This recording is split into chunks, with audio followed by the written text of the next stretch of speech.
And I got past all my morning announcements, so we can hit the ground running. So I know that you guys probably think that you have a pretty good handle on your credit score. So some of you are popping in like throwing up the middle finger and walking out. You think that you pay your bills on time, you keep your credit card balance low, and assume everything is right on track. Now, when I was talking to Michael yesterday, he was telling me that he keeps his credit score at 28%. And I informed him that you actually could keep it at 10% or less, and your credit score would be higher than what it is at 28%. Um, so that there's things that we don't know. Uh, I ironically, while writing a credit utilization might be better than having an overdraft, rumor has it that having some type of balance on your credit cards is better than a $0 balance. So, I'll put that to the test. As of late, I started leaving something on the card and then pay it off.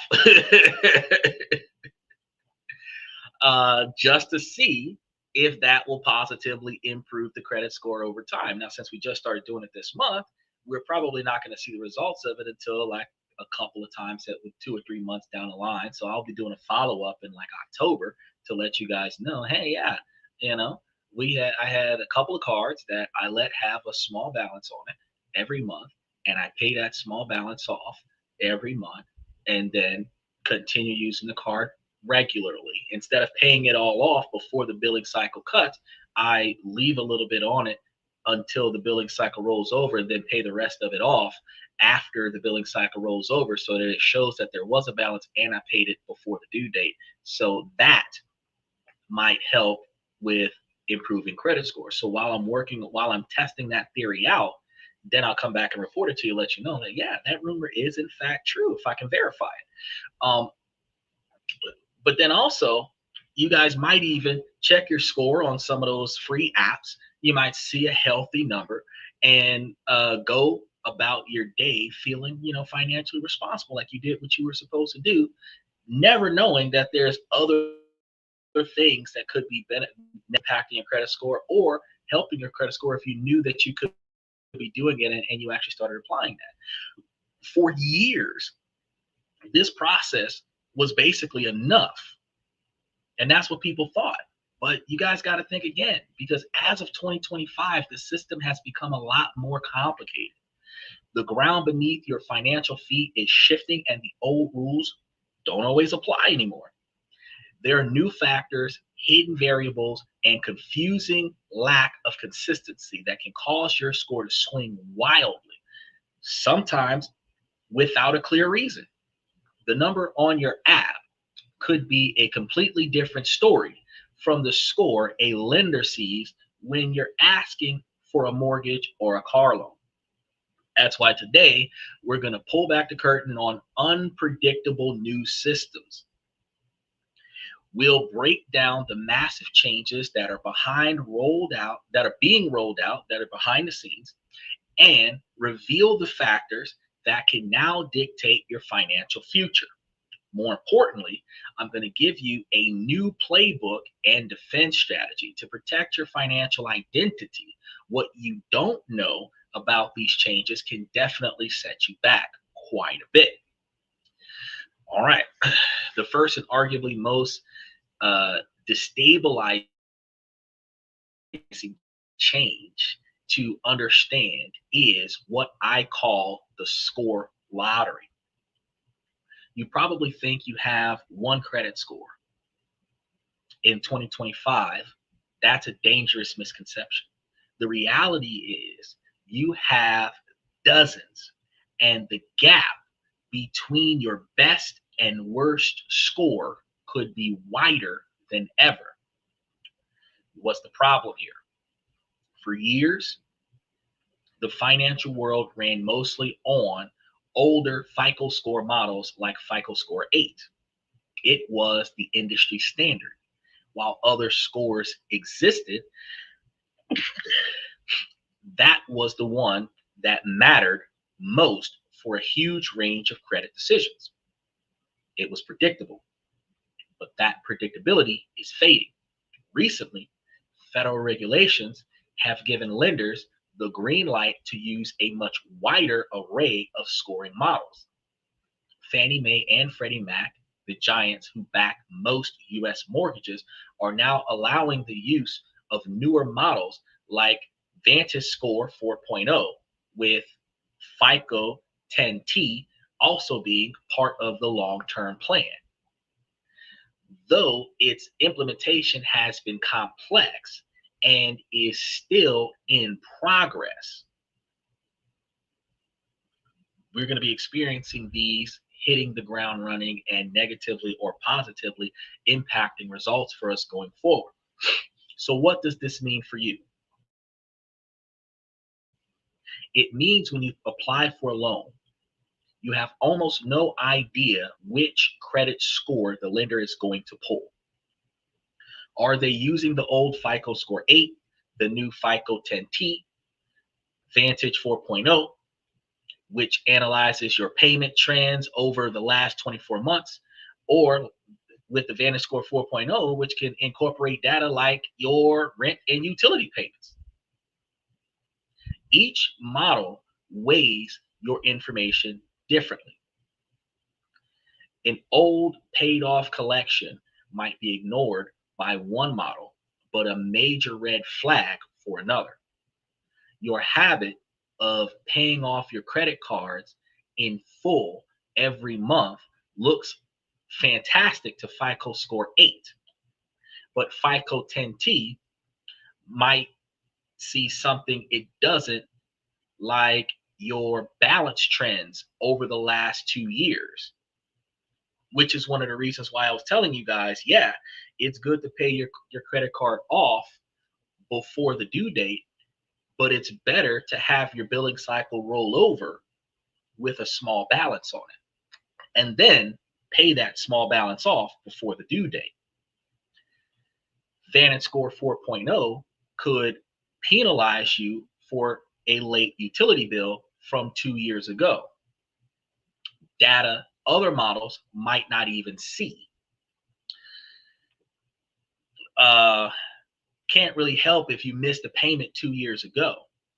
But what I can tell you is that one of the things I've been talking about doing when it comes down to paying reoccurring bills that typically do not fluctuate is that if you pay them in advance, you're less likely to miss the payment. And what do I mean by paying them in advance? Most people have a standard phone bill of $50 to $70 a month, $80 a month for their phone bill. If your phone bill is a consistent $80 a month every month and you paid $100 a month, regardless of what the phone bill looks like, you will be overpaying your phone bill by $20 a month every month, which means that the following month your phone bill will go down to $60. The month after that, it will go down to $40. The month after that, it'll go down to $20. And then after that, you're at $0, but you're still giving them the $100 a month every month regardless. Eventually, they're going to be owing you money for service, and you're still going to be giving them $100 a month regardless. Recognizing this, if something happens where you run late on a paycheck, you have a financial emergency, you're not able to pay that bill the way you wanted to pay that bill, the bill is already paid for next month, this month.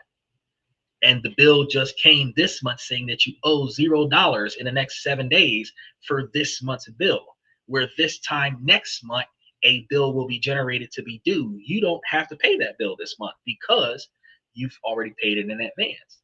Likewise, individuals who have a light bill, that's like the worst light bill is $125 or $250 a month, depending on what state you're in, because in New York, you're paying 25% more from Canada than what you were paying before. But for some people might have a light bill that's like $125 a month or $150 a month with the AC running right now in August because it's hot as bejesus here in Florida.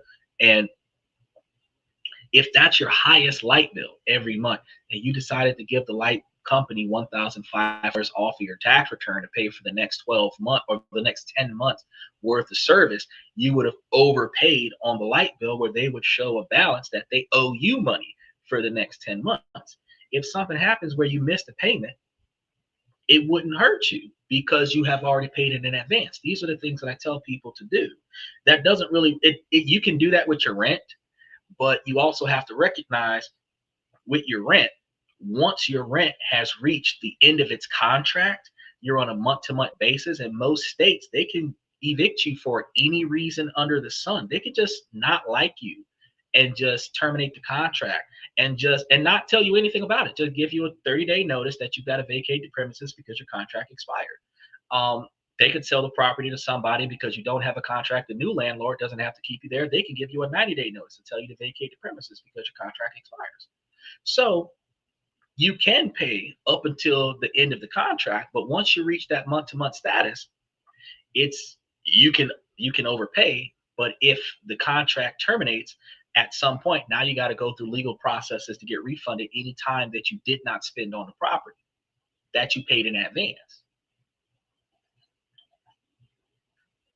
Financing cars is not a good idea to try that either, because no matter how much you overpay on your car note, because you have a massive balance that has been divided into even monthly payments, if you overpay the balance, yes, you're putting more towards the principal, which reduces the quantity of time it takes for you to pay for the car, which lowers the overall interest rates over time. But you cannot put 10 months worth of payments on a credit card today and think that next month you don't got to pay that payment. No, they're just going to take that as a massive overpayment and then say, hey, you still have the regular monthly payment tomorrow because you didn't pay the vehicle off in full. So these are the things that people could think about that could help them improve their uh, ability to not have late payments. And then if you're only spending on your credit card what you've got money to put back on your credit card. I was always told that when I was younger, never charge your credit card what you don't have cash to pay. That prevents you from overdrafting your credit card, maxing out your credit card. You got to think about that as well. Michael says, better have a slush fund or an account to carry those unexpected bills. And that's another thing to do. Fantastic. Having a slush fund or some type of extra account somewhere that has emergency capital to cover unexpected expenses is the best way to do it. What some people who have stocks and bonds and real estate lying around usually do is you leverage their assets for capital to cover those expenses. Some people charge everything to their credit card, but you got to just know when your credit card bill is due. If your bill is due in 3 days, then you want to wait 4 days from now and then charge it to the card and then pay the card off. Because think about this, they're not taking account of how high the balance went during the billing cycle. They're taking account how high the balance was when the billing cycle closed.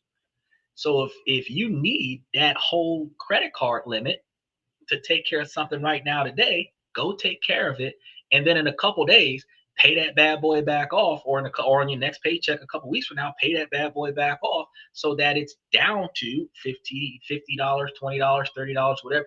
I'm going to recommend less than 10% of the total quantity of your credit card limit for that particular card. I'm going to say less than 10%. If you have a $500 credit card, you want to have it less than $50. If you got a $5,000 credit card, you want to have it less than $500. Michael told me yesterday that he was running 28%, and 28% is good because it's less than 30.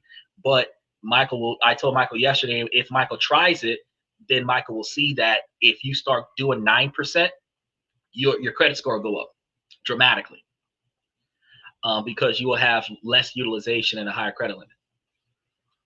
Or he could increase his credit utilization, or not utilization, his credit limits by requesting credit increases from some of his creditors, increasing the total quantity of credit accessibility that he has, where the current 28% will go down to 10% just because he raised it up. But when Michael says that you need to learn to budget your money, that's what we talk about on the show a lot of the times, how to budget your money. Does anyone have a credit card handle? Flip it up or flip it over and read it to us. You want a credit card? Oh, you want a credit card handy? Flip it over and read it to us.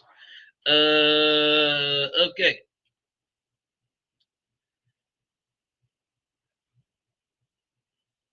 This is a private property issuer must be returned upon request. Authorized signature. 24-hour customer service. International collection number. I don't think that's what you meant. Hold on. I got another card. Let me see what the other one says.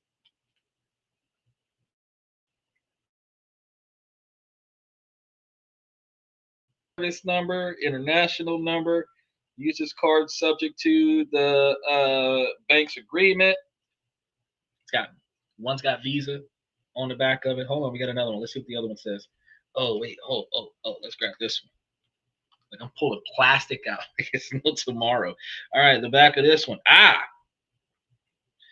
This is issued by the property of the specific bank, pursuant to the licenses from MasterCard.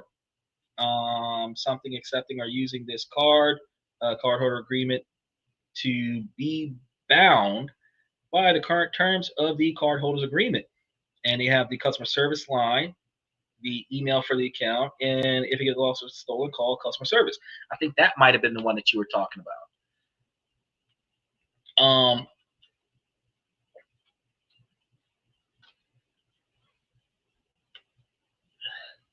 Tell us how many days period cycle, 28 or 31. Oh no, there what you said. Read the fine print. One card didn't have print on it, like the NFCU, because that's what it has. It has an NFCU number on one card. That's a fine print. The other card has nothing on it because it has a Pfizer V number on it.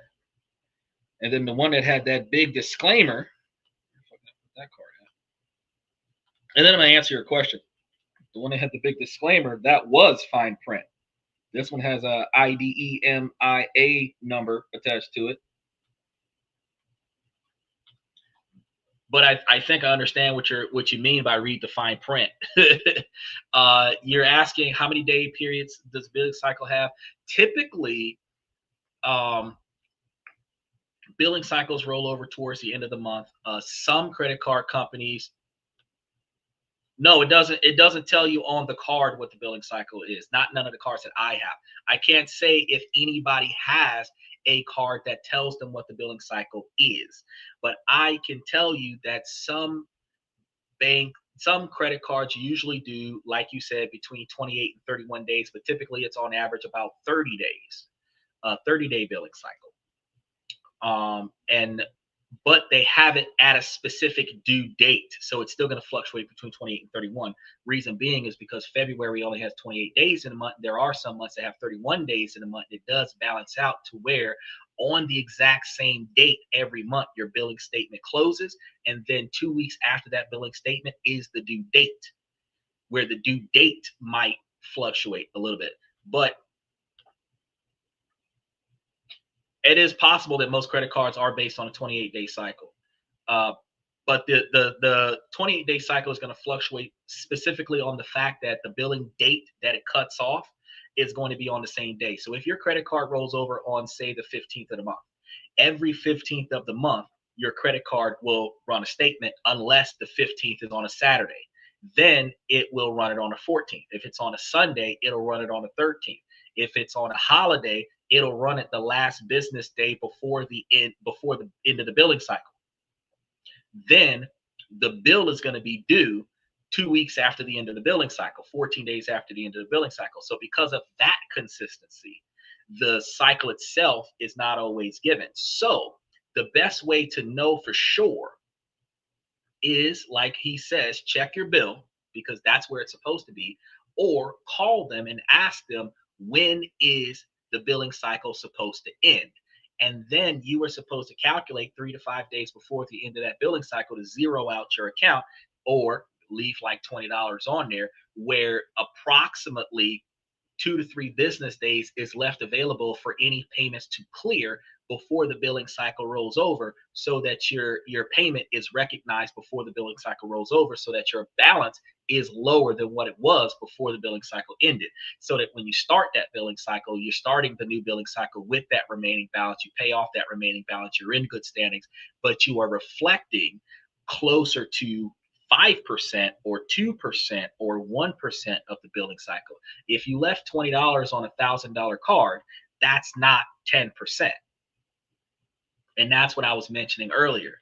So, if you try that, Michael, you can ride 28% for the first 20 days of the billing cycle, and then like 10 days before the bill, pay it all the way down to like $20, and then let that $20 in the billing cycle, and then pay that $20 a day or two after the billing cycle, after the statement prints out. That would show you a lower utilization, higher credit limit, and you could still run your card the way you was running your card. You're just, showing the fair credit. They're not really all that fair, but the fair three credit bureau agencies, that you are maintaining your payments at a lower level. With your utilization. That's why you have late payments. Exactly. So you end up with late payments because you're not paying attention to when the due date is, and then you're not paying attention to when the cutoff date of the billing cycle is, and all of these things. So people who aren't paying attention to that, when you get that letter in the mail, if you get the letter in the mail, because a lot of people do paper statements and forget to check their emails, then you forget to pay the bill, then the bill goes late, and that hurts you for years to come. And that negatively impacts your credit score, which is what we're going to be talking about today. And Michael knows what he's talking about. He's been doing this for 70 years now. So Michael knows what he's talking about. I've been doing this for like 4 years, but I just started figuring out how to do it right over the past 5 years. So, I ain't a veteran at getting shit done right. I just know how not to fuck it up no more. So let's make this real. If you imagine that you've been saving for a house for 5 years, you've diligently monitored your score through your credit card's free app, which shows you a stellar 760 credit score. You walk into the mortgage lender's office with confidence, and the lender pulls your credit score, and the mood in the room instantly shifts, because he turns the screen to you and you see a number like 675. Your heart sinks. You feel something in your throat. Your testicles just shrivel up and die a little bit, because a 675 isn't getting you the best interest rates, and it might not get you the loan at all, depending on what you're trying to accomplish. You stammer, but my app says 760. The lender explains, we use specific FICO 10T model for these applications, and it looks like you carried some high balances about 1.5 years ago, and this model is penalizing you for it. All your planning and saving undermined it by a score you never even knew existed. This is the new reality. And one dealer might approve you for a car loan at 6% interest, and you shop around and the next dealer using a different model denies you completely. How can you plan your financial life when the goalposts are always moving? And how do you negotiate from a position of strength when you don't even know what the number the other side of the team, the playing field, is even looking at? You don't know what anybody else is looking at. Michael says, don't forget to download Royal Kingdom.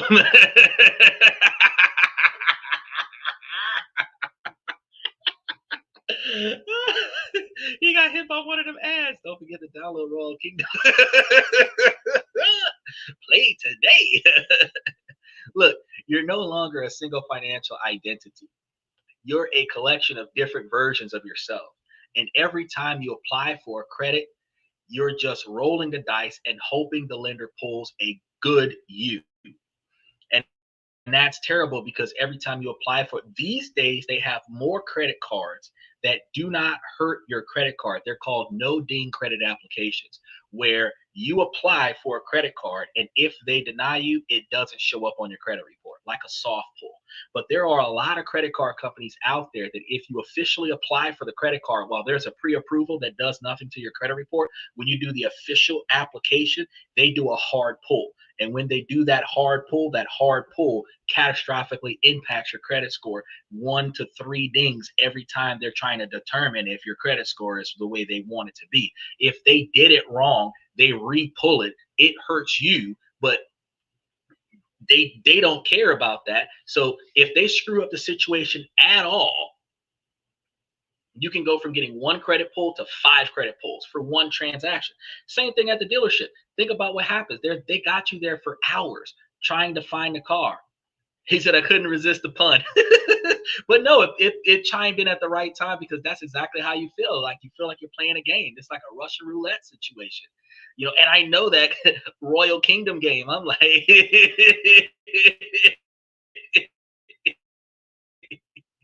and this is one of the stressful parts about it. Like you're sitting at the dealership forever, right? And they'll come to you. Their only thing they're going to ask you is, how much do you want your payments to be? What your down payment is supposed to be, and what's your trade-in going to be. And then they'll determine how much your trade-in value is worth based on how much they're willing to give you versus how much you're going to sell the car, which is going to add to whatever cash value you're going to put down on the car. And that total amount gets subtracted off of the price of the car when they go to determine if you qualify for a loan. But they're gauging it based off of how much you're willing to pay per month.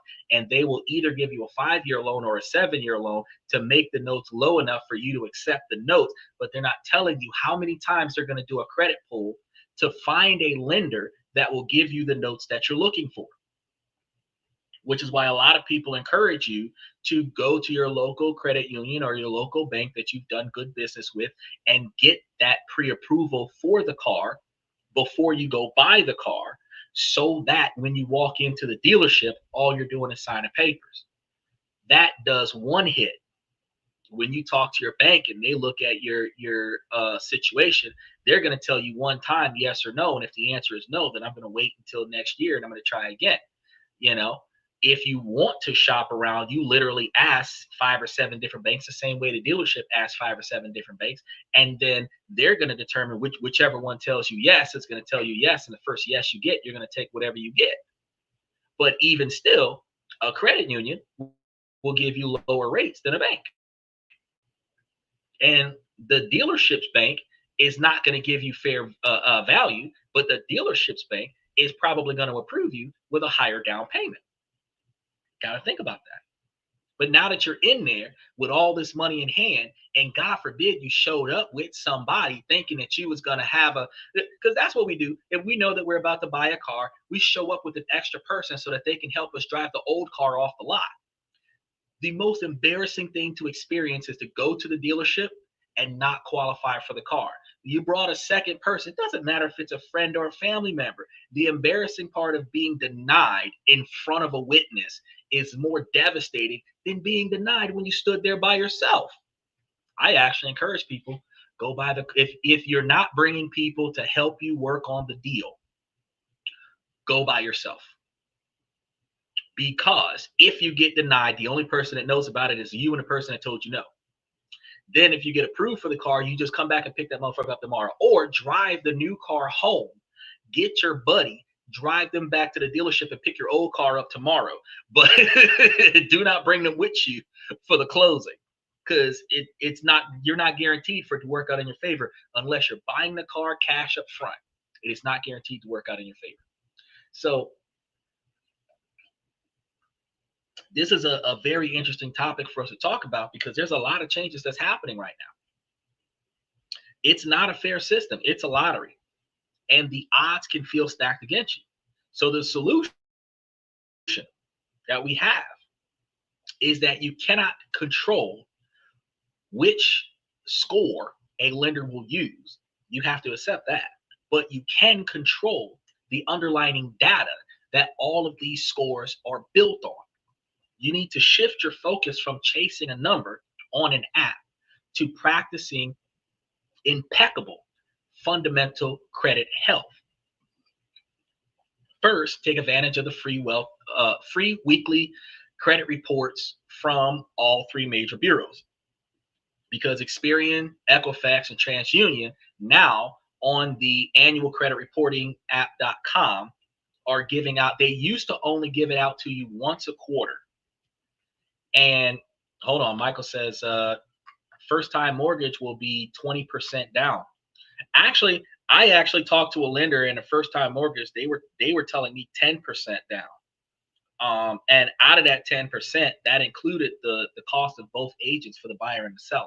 So I was actually able to put down a total five towards the house down, or 5% more down towards the split cost of both agents.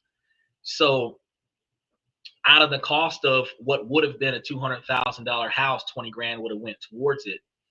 But at likewise, a $140,000 house, 14,000 would have went towards it. But you also have to take into consideration that that statement typically depends on the state that you're in, because some states have a mandatory 20% down. But just like I told you, you have first-time homebuyer credits that do still exist in this country, and the first-time homebuyer credit is going to offset FHA's ability to give you zero down on your house if you qualify for the loan, which means that you cannot have a bankruptcy in the last 2 years. So even if this Vantage Score 8 kicks you out after a year and 6 months ago of having a bad payment, if you have not messed up anything in the last 2 years consistently, then you're on the ball. So if you have a negative charge off that occurred 18 months ago, and you decide to go and finance a house 9 months from now, it's less likely to hurt as much as you think. He says, drive car off the auction, you use your credit card and drive 3 months, sell it, pay the card off, and repeat. FICO score will go up and you have it in the pocket. That's actually true, because if you're buying if you have the type of credit accounts to buy a car, you can buy the car off of your credit card and then pay the balance on the credit cards if you have those type of credit limits. So if you have a $10,000 or $20,000 credit limit and you go buy a $10,000 car off of the auction and then pay that $10,000 towards the car for the end of the billing cycle or whatever, and then sell the car and then do that all over again, each time that you're able to maintain that $10,000 credit limit, that positively impacts your credit score, and you get a different car every 3 months. Oh, you're thinking commercial? Oh, well, okay. Commercial is like $1.5 million houses, though. So in a commercial property, they might have a mandatory 20% for a commercial property, but that's because you got to put down $250,000 for $1 million deal, or a $1.5 million deal. They might ask you for that, which makes a lot of sense because they're going to be in debt for a whole lot more. But real quick, I want you guys to have this. I'm going to put it into your thing in case you guys didn't know. The creditreport.com used to do they used to do once every 3 months for a credit report. As of late, they have now been doing weekly. So every week, if you wanted to, or at least once a month, you can reach out to annualcreditreport.com. I would recommend that you do them one at a time. Don't do all 3 of them at once because it doesn't always work out in your favor. And then you got to wait until next week. You request your credit report, print it out, and then go back and request another credit report, print it out, and then go back and request another credit report and print it out. Now, you can also go and get the information directly from Experian, TransUnion, and Equifax. I don't think I have that information right on me at the moment, but I will be putting that information in the membership where you guys can know where to go to contact these people directly and get the information from them. Actually, hold on a second. I think I can get that information for you, all 3 of them, where really you can write a letter to them, because to know what website to go to, I don't have the website, but I'm old school. Michael's old school. Back in our day, we used to knock on your door when we had a grievance with you. And back in my day, we didn't send you a text message or an email. We sent you what they used to call a dirty letter, where we wrote down on a piece of paper what we thought about you, and we mailed it to you with 2 or 3 extra stamps, so you knew we were serious about you getting this message.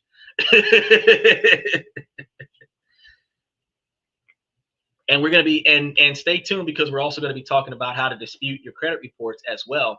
But I figure that while we're talking about this, because all of this is in line with what Donald Trump just did. Well, he started doing this earlier this year, but now he is it's going into effect now, the changes to the FICO score. And it was the rage about a week or so ago that they were like all ecstatic about it, but it's been a multi-phase situation. And I was like, shit, I need to tell everybody what's going on, because I kept promising you guys what to do to hold on, let me close this window. What to do to improve your credit score, because you got to know what to do. You can hire somebody, but if you hire somebody, you're paying somebody to fix the problem, when you could always fix this shit yourself and save you some damn money. And that's what I want you to do. Anytime you want to do something, then you do it for yourself. That improves your ability to succeed and saves you a few dollars, which also puts a lot more money in your pocket to invest in other shit. So here I've got the direct address for Equifax, Experian, and TransUnion. You can write them a letter requesting a physical copy of your credit report, and they're obligated to give it to you. They should mail it back to your return address. So you want to use an address that you collect mail from. As a result, this will benefit your capabilities to know page by page what is on your credit report.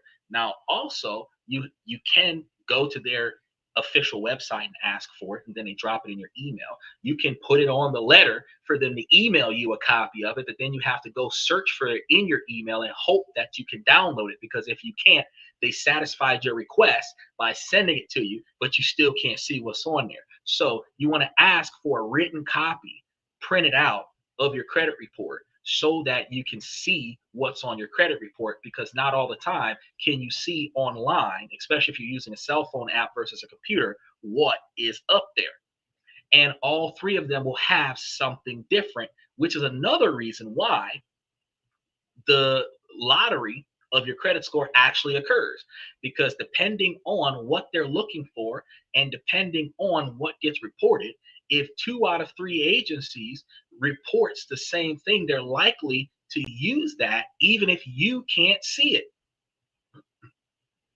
So you got to be able to know what's going on so that you can mitigate losses by reducing exactly what they can see.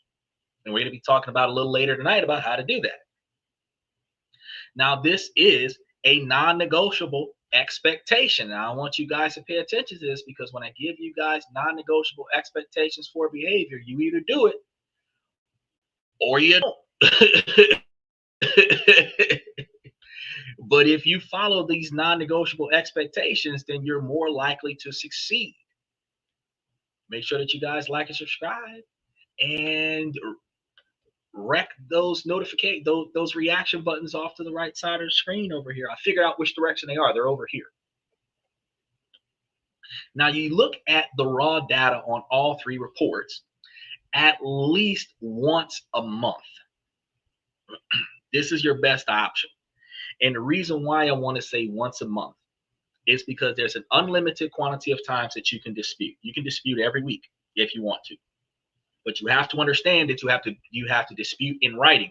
And we're going to be talking about that later today as well, about what all you need to do. But before we get started with that discussion, I want you to understand that when you dispute, you're going to need to have a photo ID, which is going to be either a Florida, not a Florida, because I'm in Florida. You will either have to have a state driver's license or a passport card that is accessible to this particular transaction, your social security card, and maybe even your birth certificate if you have accessibility to that, which proves your full name and your social security number.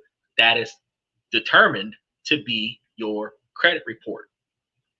That's the first thing that you have to have. So if your mailing address isn't correct on your driver's license, you either want to update that on your driver's license before you start making disputes, or you want to make sure that you use a post office box so that you don't have to update the address on your driver's license.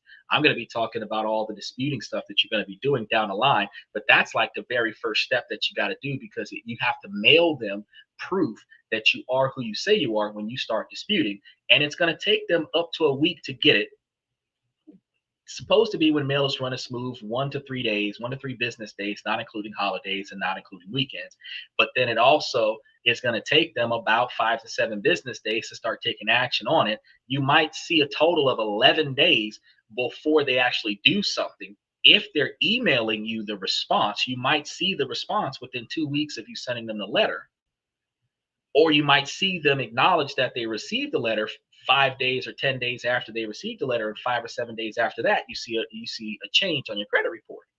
But the physical copy, when they mail it to you, it's going to take another 5 days for you to get it. And then whenever you go down to your mailbox or your post office box to go get it, it might be 2-3 weeks. So from the day you see the problem till the day you go back and check and see if they fixed the problem, you might have to give them 21 days to fix the problem. They have the legal obligation to fix the problem inside of 30 days. And that's why once every month is recommended. Because if you have a problem here in August and you dispute it in August, you're going to have to go back and check this time next month to see if they fixed it. And if they didn't, you have to dispute it again. Michael said, I would love everyone to start thinking outside of the box. Is it hard to make changes, especially after 12 years of indoctrination? I want everyone to be successful. Well, yes, there's actually a lot of change that can be made these days. I'm going to be honest with you. I have never advocated for Donald Trump before. I actually voted for everybody that was opposing him every time he ran. I didn't vote Democrat. I just voted non-Donald Trump. I'm going to be real with you. But everything that the man has done as far as policy changes actually benefit me. And I did not see these in his policies when he was running for office. Take, for example, when he made, there goes that flicker, when he made the opportunity for those paying child support to claim that on their tax return.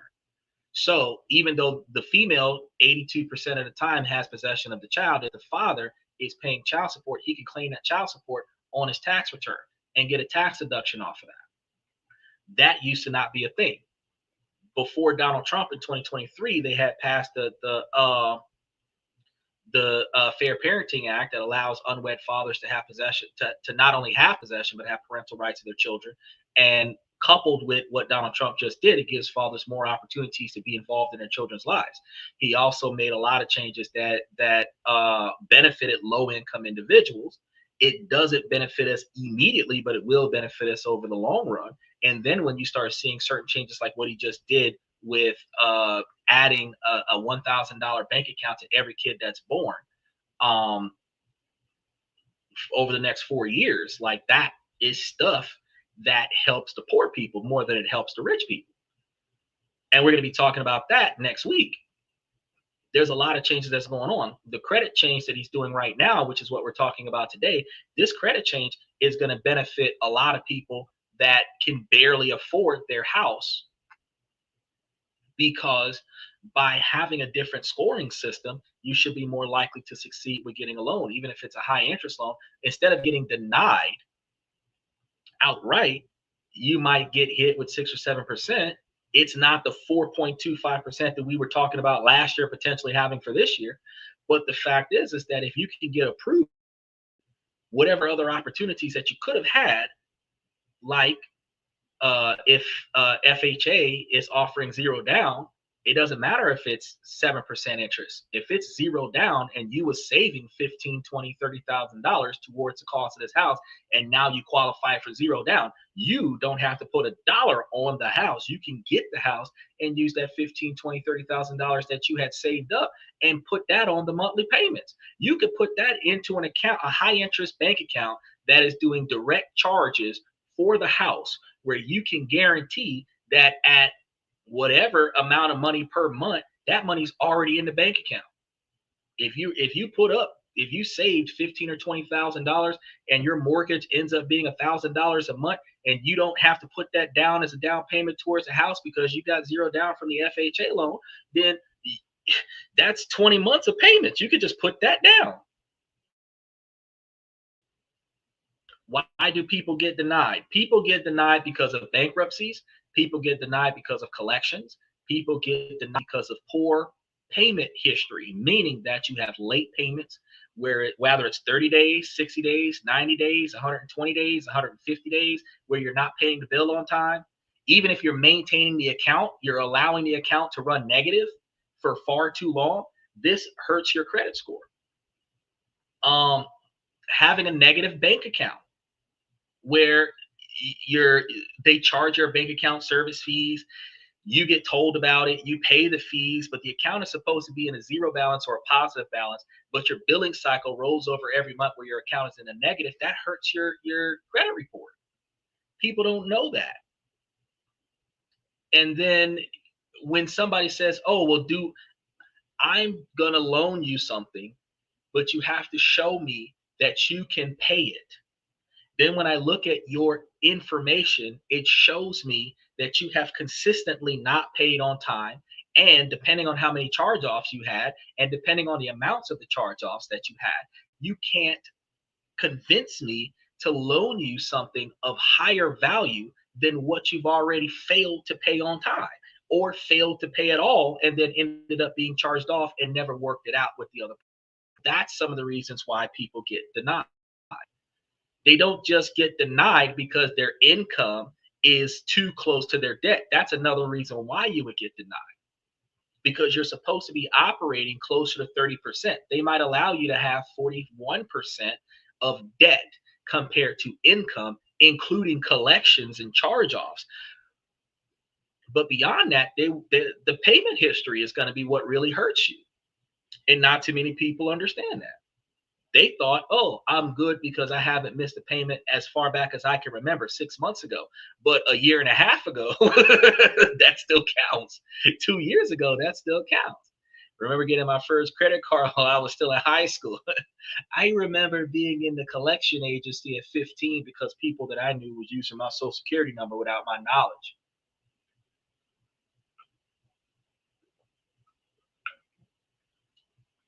I remember having extreme quantities of charge-offs that I knew nothing about, because I grew up in a generation where the ancestors would use the children on their credit report, on their bills. Like, you seen that Donald Trump was talking about how people were putting their kids as the only owner of a business, and then getting business loans under the kids' names, and then messing up the business loan. That's what some people do.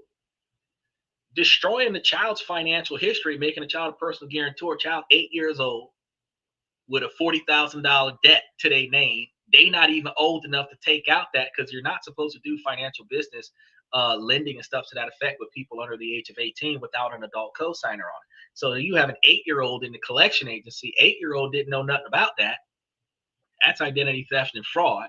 But they're not going to arrest the people who did it, because it's typically that did it, which negatively impacts the child's ability to succeed. But oh yeah, they was giving out credit cards like candy back in the day because everybody had no credit or good credit. Now you can't find a person with good credit, because in financial challenged neighborhoods, you put the kids on the light bill because the light company don't care who it is. The light bill wants to know a name and a social security number. They are not checking the age for the utilities. And then sometimes when depending on the age of the child, you got to put them on the lease. When there's an eviction, the child got evicted because the adults got evicted, not because the child was a bad tenant. But if mom and dad gets evicted and the child is 17, and then the child try to rent something at 18, the child's got an eviction on their name. So the child can't rent a house because they've had an eviction in the last 5 years. These kind of things negatively impact folks and don't nobody know that that happens. And sometimes you can find somebody that can give you an exception under the current circumstances, but sometimes people are strict. We say that they're being dicks, but they're just strict to their rules. It's like, no, according to my documentation, I'm not supposed to lease this property to anybody with an eviction in the last 5 years, and you had an eviction last year. Too soon. Come back to me in 4 years. You just got to live with whoever until you qualify to come back. That's how things go. But you think to yourself, you've got to double check these things. Make sure, is your payment history 100% accurate? Are there accounts that you don't recognize on your report? This is the new baseline that the people are paying attention to, and this is the clay from which all different scores are molded. Second thing you need to do is you need to understand the philosophies of the new scores. FICO 10T is about trends. It wants to see a history of you paying down debt. So if you have a big purchase coming, plan on how you'll pay it down over a few months instead of letting a high balance just sit there. So for people like me who got student loans that were deferred indefinitely, and that debt been sitting there for 14 years, it ain't go nowhere. It hasn't gone up, but it hasn't gone down either. They're going to look at that and they're not going to like that much.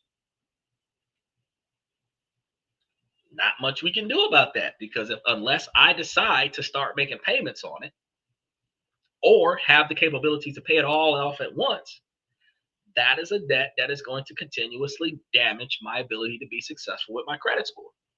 Third thing you need to pay attention to is Advantage Score 4.0. This one is about expanding the data set. This means things that were previously outside the system are now in.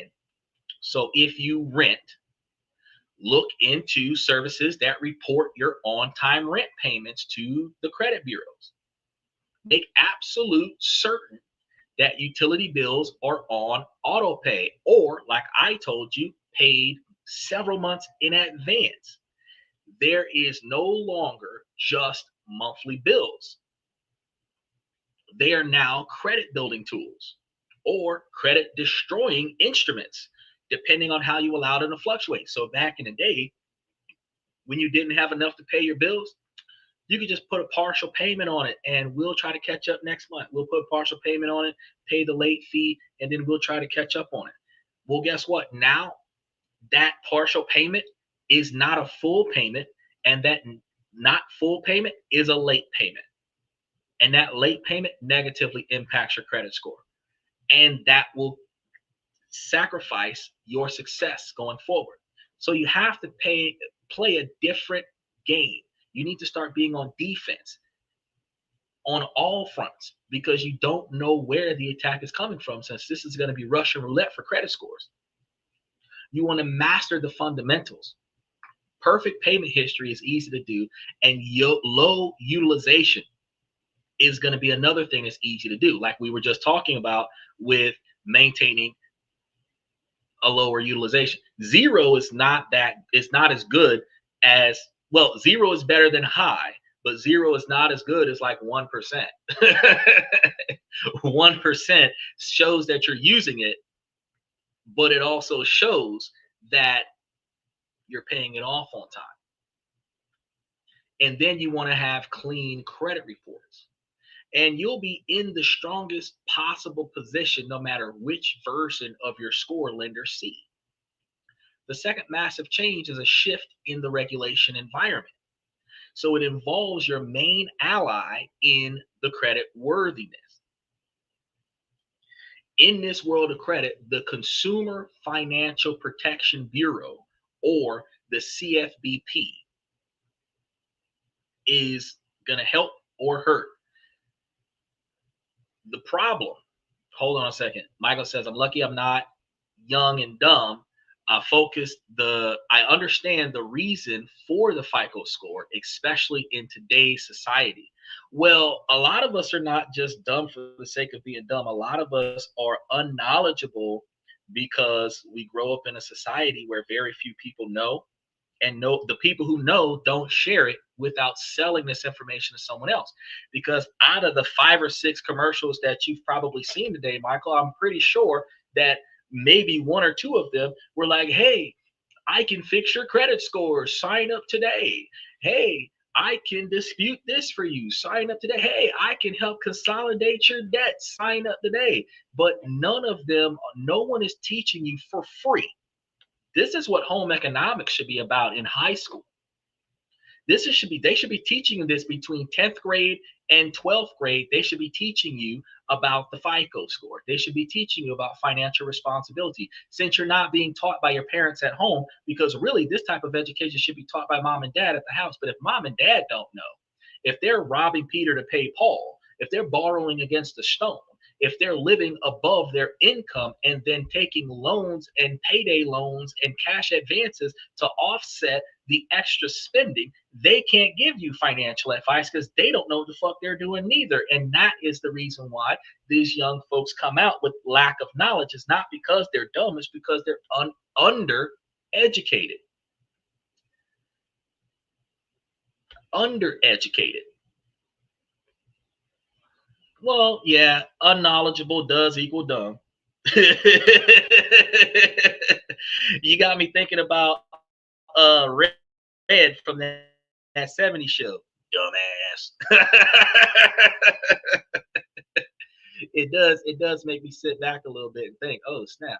You're right. You're right. Unknowledgeable does in fact equal dumb. They're undereducated. I try to put a more positive approach to call them dumbasses. Now you've got the dumbasses that are fiscally irresponsible outright, regardless of what you tell them. But you've got those who did not know better. Once you tell them better, they start doing better. You've got those who never knew and don't try to find out. That's the difference. So the dumbasses are the ones that never knew and ain't trying to find out. And the other ones that I consider are unknowledgeable or the undereducated are the ones that would have done better had they known. And I had to find out by doing it instead of being told before I started. And as we talk about next week, Monday, about Donald Trump putting bank accounts in babies' names and maintaining that account for 18 years, this generation of children is the generation that you're supposed to be teaching financial responsibility to, teaching them about how to maintain their credit score, teaching them about how to maintain their investment portfolios, using the government issued investment platform to help them build their wealth so that they can hit the ground running when they're 18, so that they have something to start with. Even if you've got nothing to leave them with, if they've got something to start with, knowledge on top of capital gains from the knowledge that they learned from, then you can show them how to make money for themselves, which leads them with having more money to get into college, leads them with having enough money to pay for the house, leads them with having enough money to start up the business. It leads them to having more money to having a better credit score to qualify for the loan. Because if you've got $14,000 from the Trump account and you have a 720 or 795 or 842 credit score, you're guaranteed the fucking house. And in return, you can move into your kid's house and not go half on the rent. That's one of those things. Michael said they should be teaching you life skills from the first day of school. I agree with you. They should be teaching life skills for the first day of school.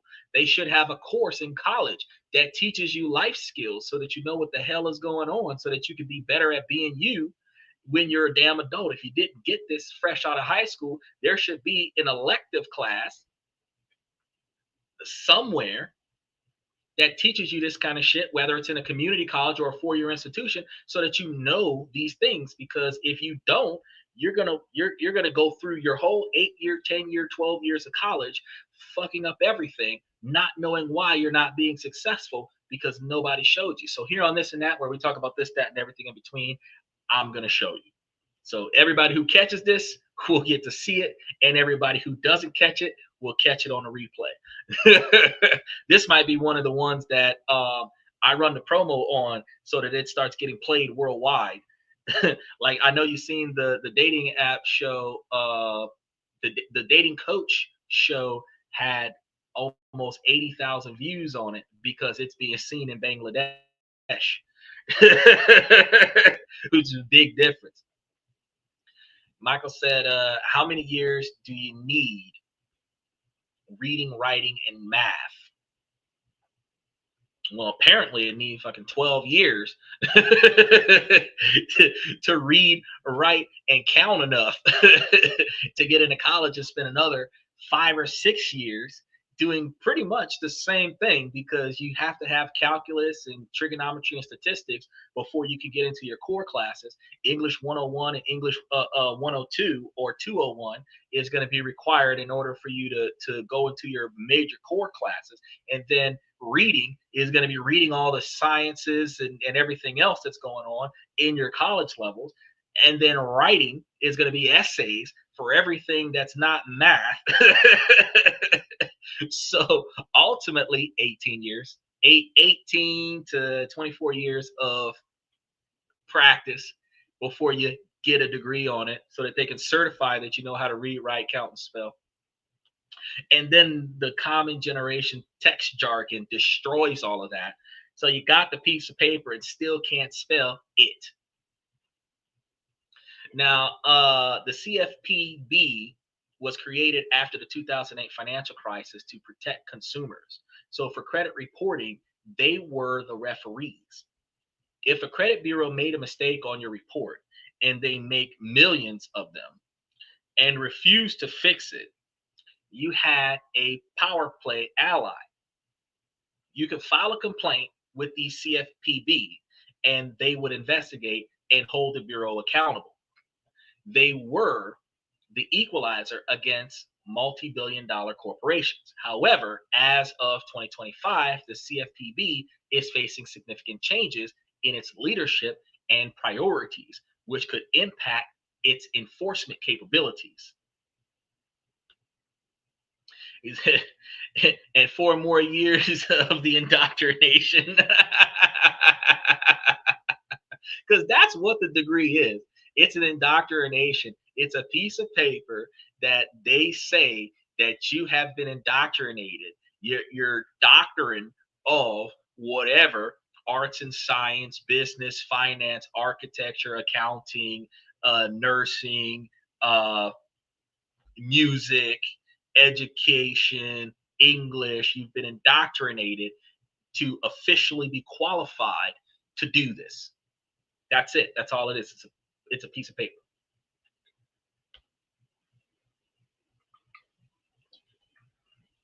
And 8 years of specialized school for meds.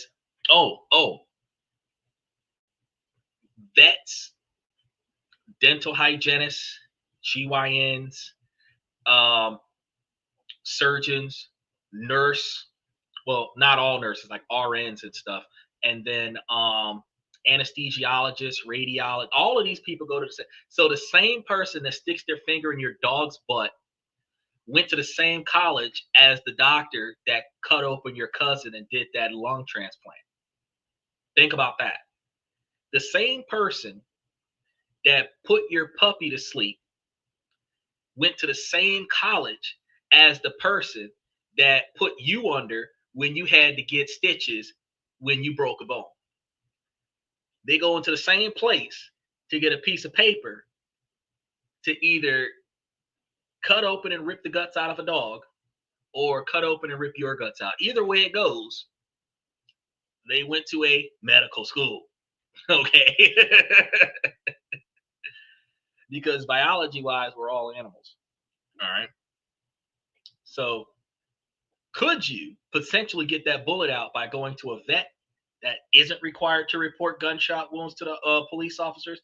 Or do you go to the local hospital who are required to report gunshot wounds to the police officer? Just something to think about real quick. Now, he's cues. I just want to throw that out there because not too many people know what's up. Memos from early 2025 outlined a new direction, including reducing the number of supervisor exams and focusing enforcement on different areas than in the past. And this isn't just politics, it has a direct impact on your ability to fix the errors. The watchdogs, while still on the job, appears to be facing new constraints. The agitation here is going to be what would this mean for you, and how does this apply to real world applications? So let's say a clerical error at a bank reports one of your payments as 30 days late. It's a simple mistake, but your credit score drops by 60 points. Before the process was clear, file a dispute with the credit bureau. If they don't fix it, you dispute with the other company, right? Now, you would think that this is an easy fix,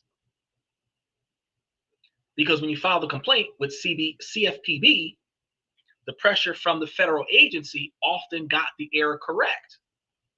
Now, imagine that same scenario. You file a dispute. The bureau sends you back a letter saying that they verified the information, which often just means an automated system checked the box, and the late payment will stay. You know it's wrong. You go to the CFPB, you go to their website, you file the complaint, but with the shifting priorities and the potential heavier workload, the process might be slower. The bureau may feel less pressure to respond with urgency. Meanwhile, that 60-point drop is costing you real money. Your credit card company might raise your interest rates. Your car insurance will raise your interest rates. You could be denied car loans or have to pay higher security deposits on an apartment. Every day, the error stays on your report is like a leak in your financial boat. And your primary mechanism, which was the CFPB, might be tied up right now. They're too busy. It's almost like being in a life or death situation, dialing 911. They put you on hold and then tell you that there's a 45-minute response time. You need help now, and their sense of urgency is not on you. You are in many ways more on your own now more than ever. And it's against a corporate giant where literally a David and Goliath scenario, it is you versus big business. The power imbalance is staggering. And an error on your credit report is no longer just an inconvenience, it's a potential financial nightmare that you have to be prepared to fight. Now, the solution here is crazy. If the official referee is overworked, you have to become your own enforcer. So this means getting methodical, organized, and relentless. First, your documentation has to be flawless. So now you got to start keeping records of all your shit, which means everybody who's watching the show right now needs to invest in fucking filing cabinets, because that's the only way you're going to keep track of all these records. Because you and I both know that a box of papers anywhere in the house will end up being tore up by the kids, peed on by the dog, flooded out by something that happened, and then thrown in the trash, and all your files will be gone. You want to get you a filing cabinet potentially off the floor. That way the records are safer. Or if you're going to spend much storage unit, make sure that you put the filing cabinet in the storage unit off the ground. When you dispute an error, you want to build a case file. Matter of fact, think about this. You want to have paper copies, but you also want to have a digital copy too. You want to scan it into your printer. If you don't have a printer, buy one. Scan it into your printer. And then instead of just having a bunch of serial numbers for a bunch of scanned items, take the time to literally detail exactly what the hell this scan is for. That way, when you do a random search for something, if you say, have a Bank of America savings account from 2024 versus having a checking account for Bank of America, and then a savings account from Bank of America, and then a credit card account from Bank of America, and each year where the account was open. So the checking account was open in 2002, the savings account was open in 2005, the credit card was open in 2010, and you label those files. The bigger the save file name is, the long tail save file name, the easier you can search for things. So now, instead of just searching for a file amongst a bunch of zeros and ones, you can either say bank account, savings account, checking account, because guess what?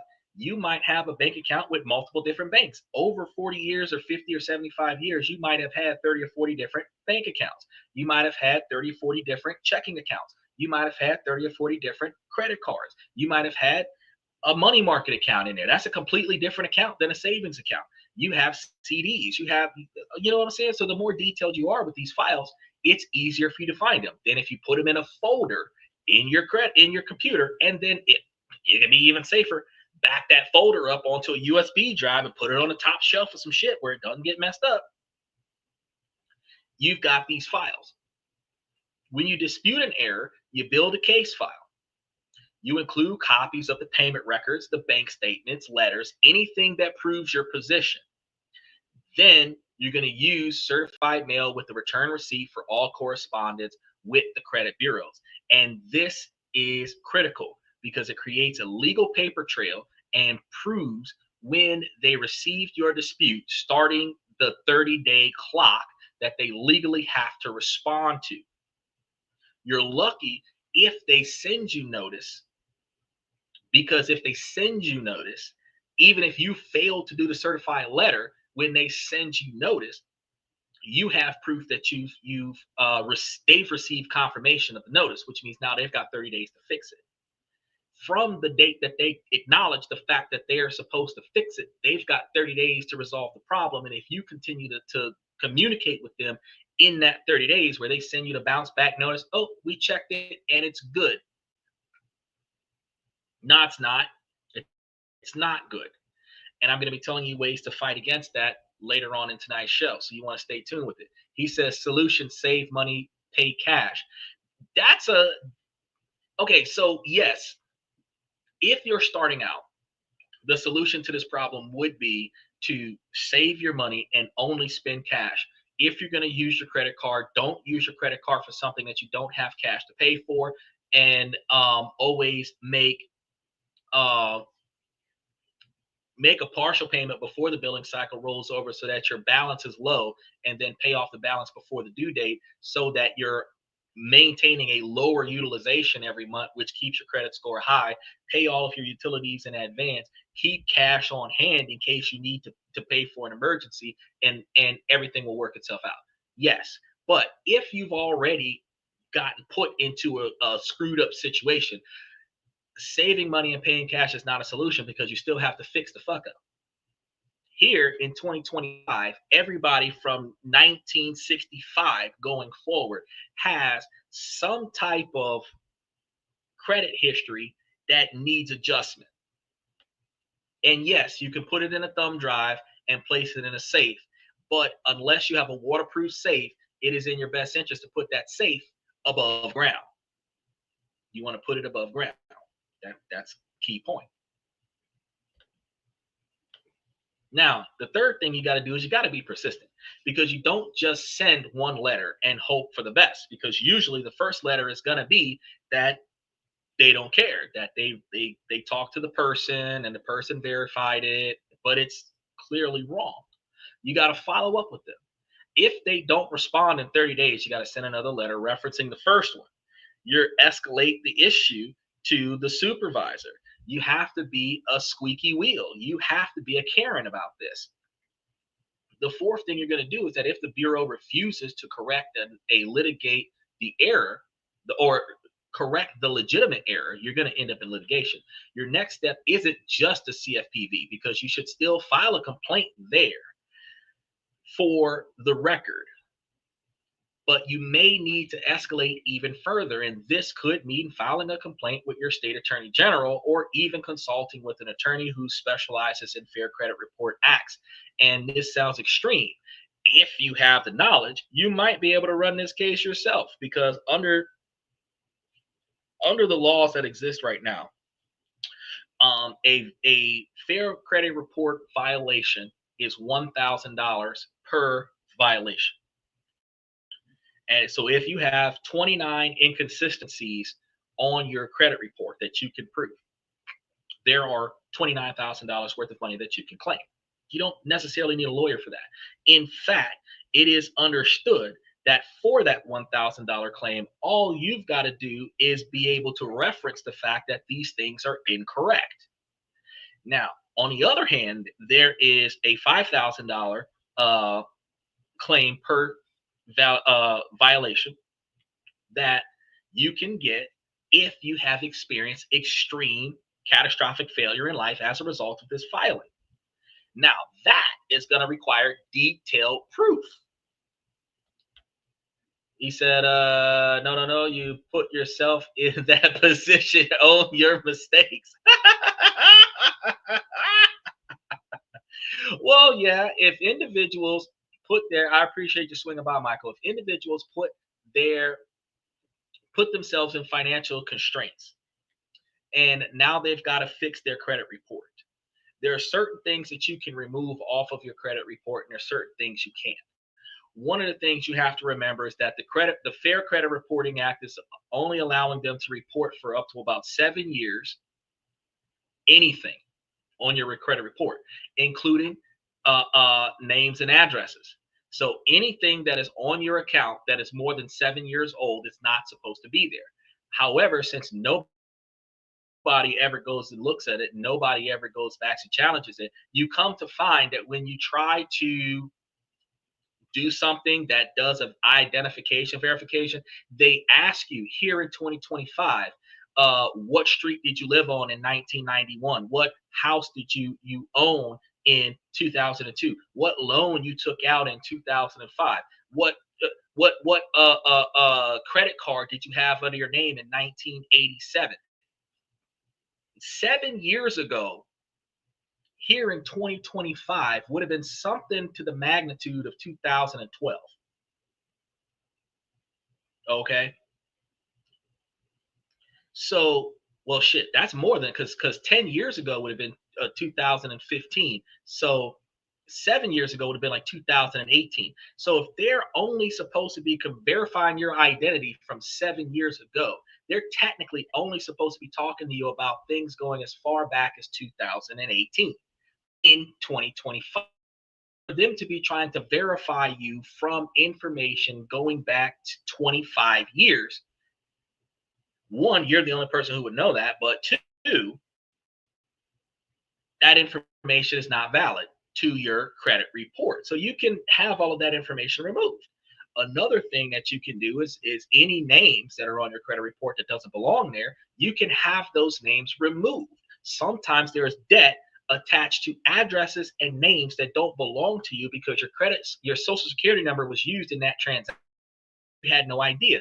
And this account is on your credit report. So when you challenge them and say, that is not my account, well, if that's your name, that's your social security number, and that's your address, this is your account. It's verified.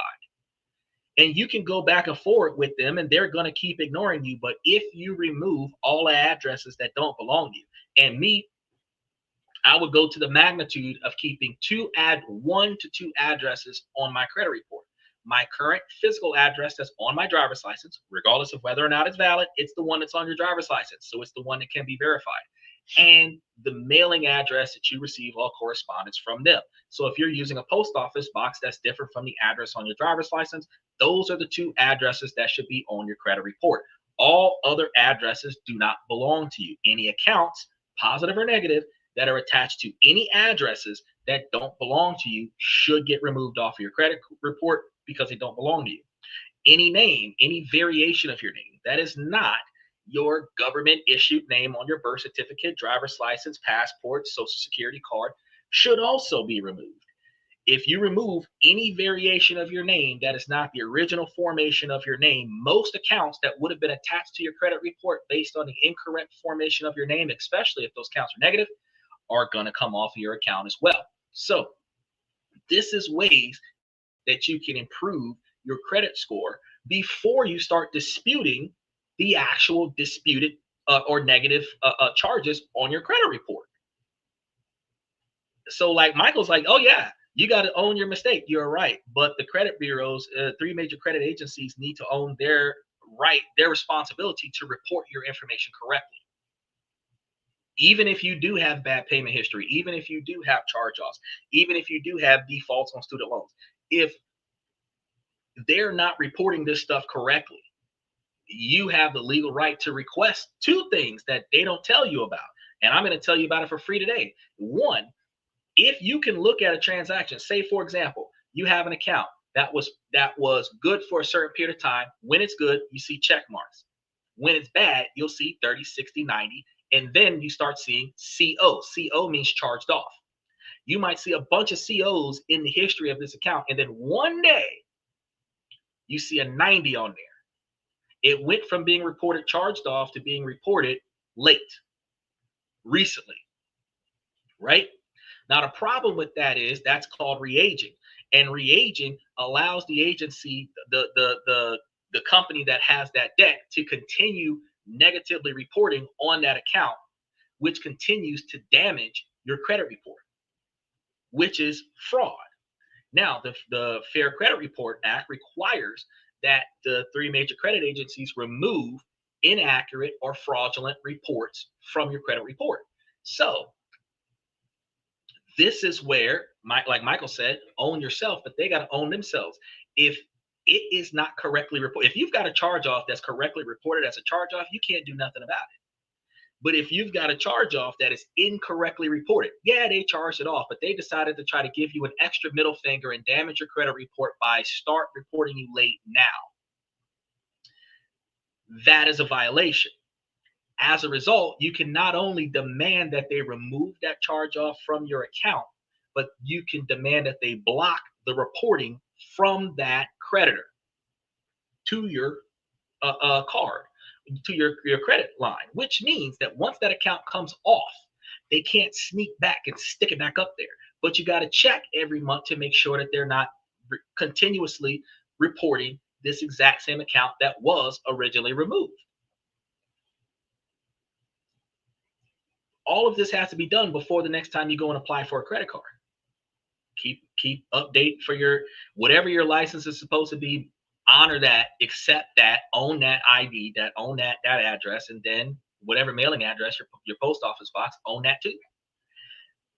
And then challenge everything else. But you start off by removing everything that's not current, everything you don't recognize, and every name that is not on your birth certificate, which then puts the three major credit agencies in a compromising situation because they can no longer tie certain bad debt to your social security number because that's not your name, that's not your address. By default, that's not you. Now,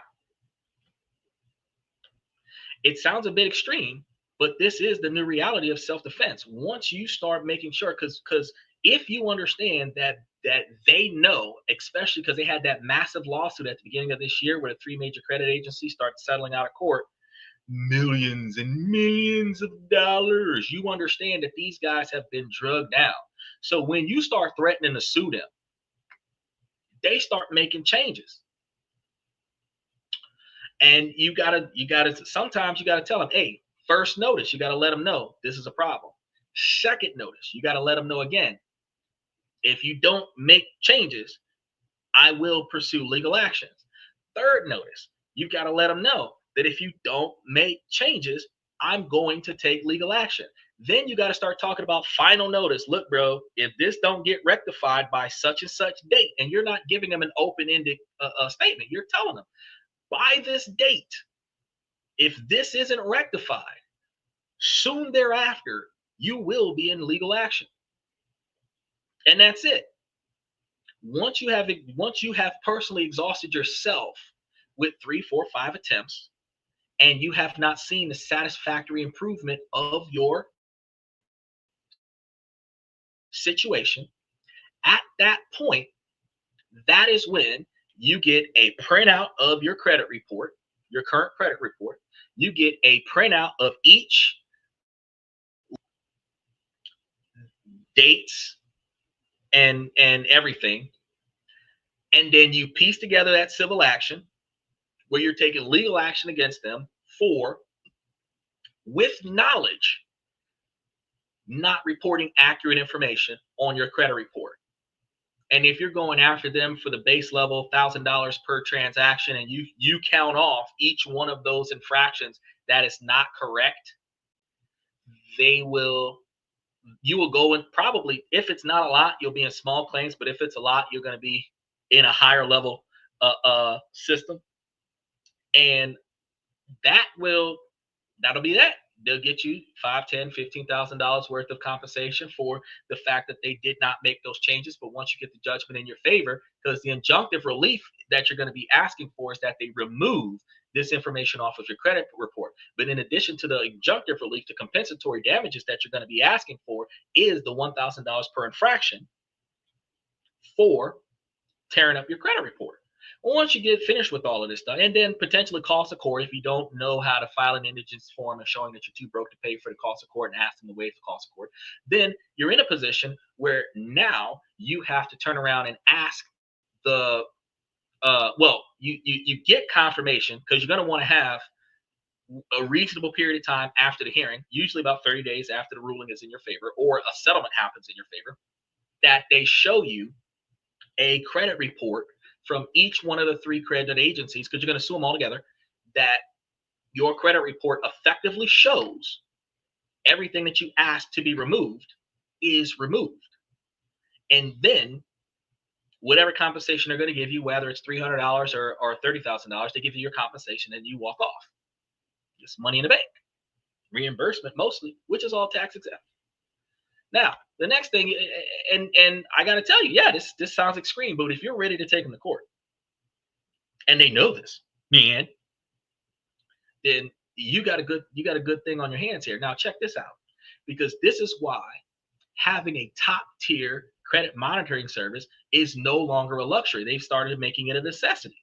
But this requires you to pay service fees every month. Technically, you don't necessarily have to pay if you put forth the due diligence to do this yourself. But if you're too lazy to pay attention to your own credit report, you need a service that alerts you to changes and provides tools and support for the dispute process. In a world with shifting protections, you have to invest in your own protection. Now let's move on to the third factor, making credit so unpredictable. The buy now, pay later black hole. Services like Klarna, Afterpay, and Affirm have exploded in popularity. They seem harmless, just a few clicks to split a purchase into 4 easy payments. What could go wrong? A lot, apparently, as it turns out. The problem here is, in this new credit landscape, buy now, pay laters, BNPLs, services are no longer in a separate universe. The credit bureaus and scoring models are starting to incorporate this data. So on the surface, that sounds good. Pay on time, get a boost, right? Not so fast.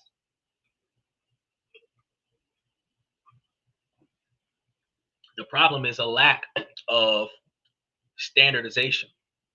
First, not all BNPLs report to the credit bureaus. Some do and some don't. Some report only 1 or 2 bureaus. Second, there's no consensus on what they report. Some might report it as a short-term installment loan, while others have a unique code. Some report only missed payments, meaning there's no upside for you, only a downside. You, the consumer, have almost no way of knowing how using a specific BNPL service will be interpreted by scoring algorithms. It's a wild, wild west of data reporting, and your credit score is caught in the crossfire. The agitation here is this.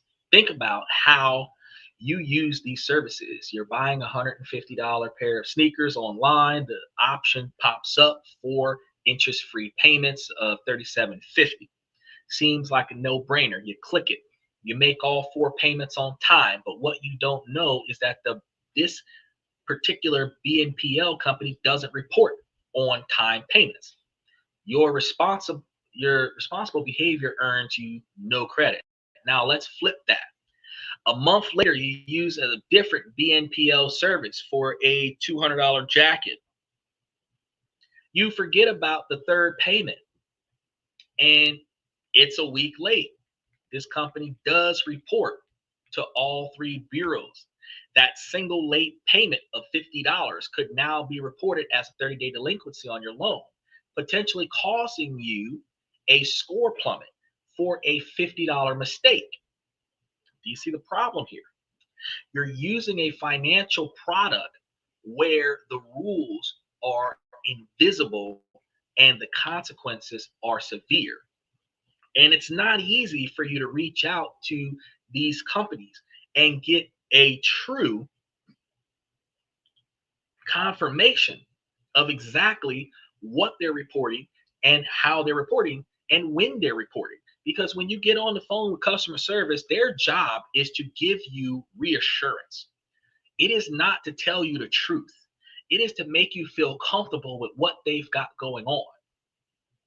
But if they're not capable of giving you a printout of what you just discussed in an email where you have written proof that you can hold them accountable for, whatever they tell you is bullshit. And note that in the terms and conditions of the contract, nowhere in there is how they report this to the three major credit agencies. You're using a financial product where the rules are invisible and the consequences are extremely severe. You understand?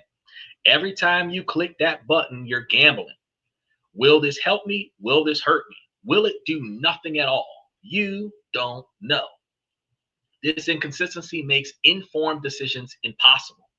You might be racking up the lenders to see at a dozen tiny high risk loans, makes you look desperate for cash, even if you're just using it for convenience. And I didn't even know this, because when you're using that, if they're reporting you as short-term loans, small short-term loans, $200 for the shoes, $300 for the coat, $150 for some whatever knickknack. You want to buy you a WWE title and they offer you the split payment option and all of this. This loan stacking situation, because it's multiple small loans that are being put on your credit report over a frequent period of time, can be a huge red flag on a mortgage application. And you'd have no idea that you were even creating this. The solution, as Michael said, save up a bunch of money paying cash or make a one-time payment and don't do the monthly split ups. But you need to impose your own rules on this lawless system. The convenience is not worth the risk until the industry is properly regulated and standardized. So first, the safest advice is to stop using buy now, pay later platforms for discretionary purposes. Random bullshit that you could do without. Things that you don't need. If you can't afford to pay for it in full, you can't afford it. Remember that. Mama used to always say, if you have to ask how much it costs, you can't afford it. If you don't just say, I'll take it and pay whatever they tell you, then you can't afford it. You want to use a regular credit card instead of a buy now, pay later, and then make the necessary payments on the credit card, recognizing that the credit card has limits, which means your purchase also has limits. You don't use your credit card for anything you don't have cash to put on your credit card for. The reporting for the credit card is predictable. You have a strong fraud protection system and you know exactly how it affects your score because you've seen it every month if you're checking your credit report. Second, if you feel that you must use a buy now, pay later service, do your homework first. Go to their websites and search for their credit reporting policies. Do they report to which bureaus? Do they report positive history? If you can't find this information easily, that's a massive red flag.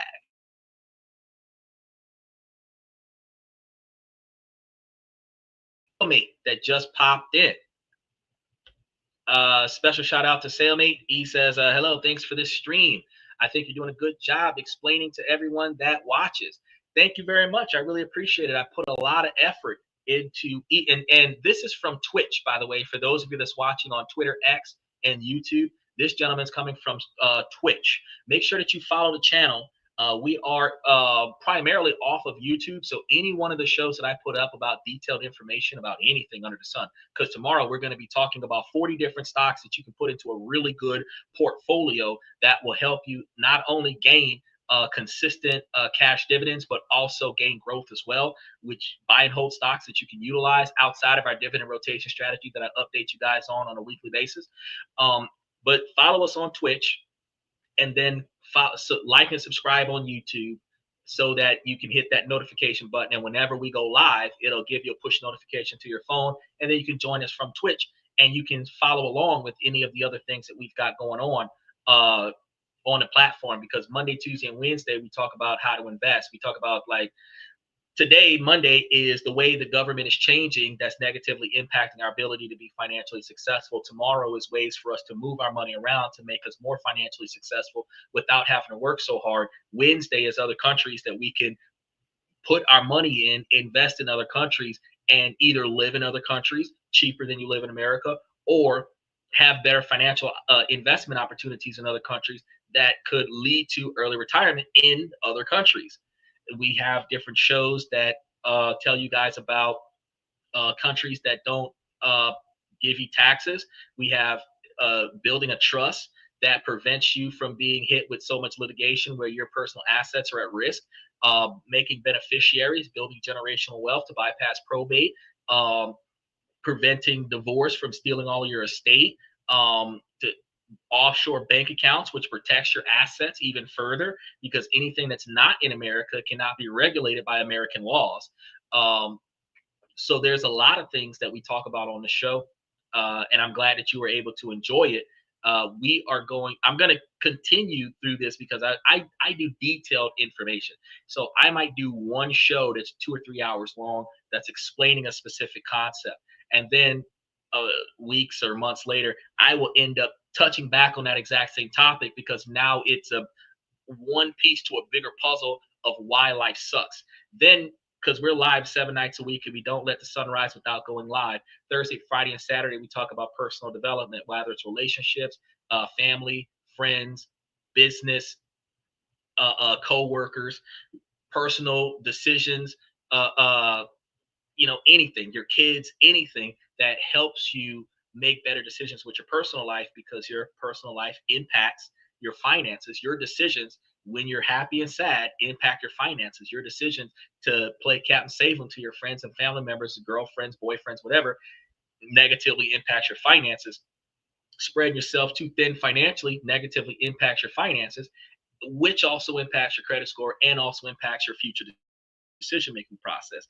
That forces you to put more pressure on your employer to provide you with more capital in order to cover your financial decisions. And if your employer isn't willing to or capable of satisfying your financial demands, then you start having frustrations with your employer, which that resentment leads to you having a bad workplace, which leads you into either getting fired off of that job or changing jobs, which always consistently has you starting over. And all of these issues where not having a satisfactory employment and not having a satisfactory personal life conflict with one another.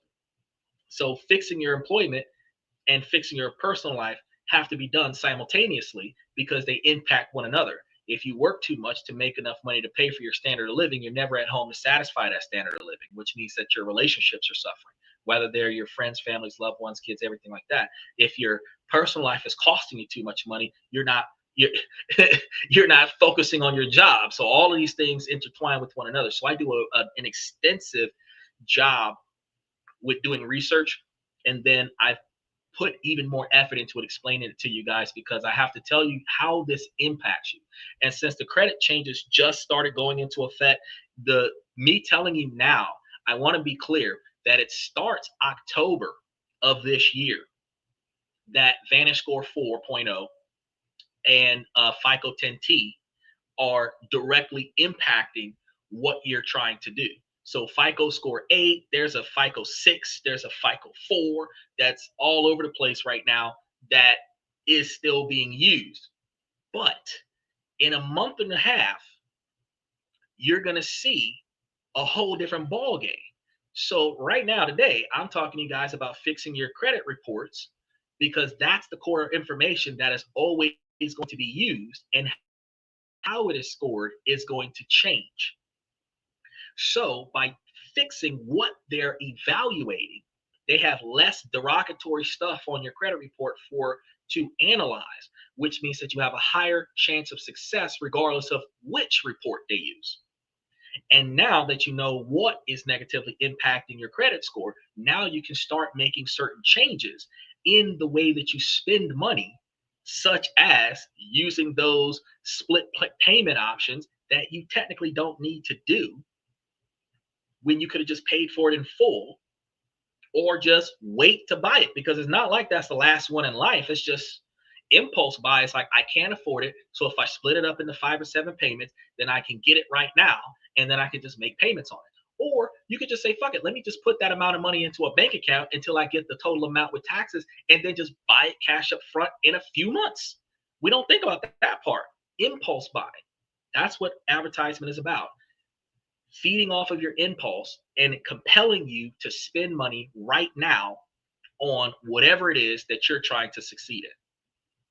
That's one of the reasons why our credit scores are being heavily damaged. And we did not realize that that was a thing.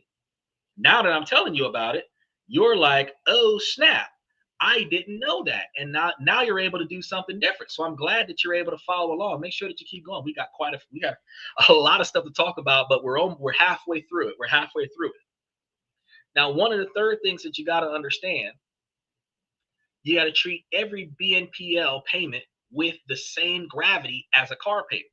You want to set up auto pay, and you don't want to just set up auto pay. I told you guys, there are over 8,000 plus financial institutions in the United States. This includes Hawaii and Alaska. And half of them are credit unions and the other half are banks. I've told you guys, you have to have a bank for incoming money and a bank for outgoing money. Outgoing money is discretionary spending. You want to have a separate bank. So frivolous spending is what we should call it, wasteful spending. Then you want to have a separate bank for auto pay. You want to have a separate frivolous bank for frivolous online payments. So if you have, say, a Bank of America card that you're going to use for when you buy stuff in person, you might want to have a Citibank card for when you buy stuff online. You might want to have a TD Ameritrade card for your direct deposits. You might want to have a First National Bank card for your direct deposits from your job. You might want to have a First National or a Wells Fargo card for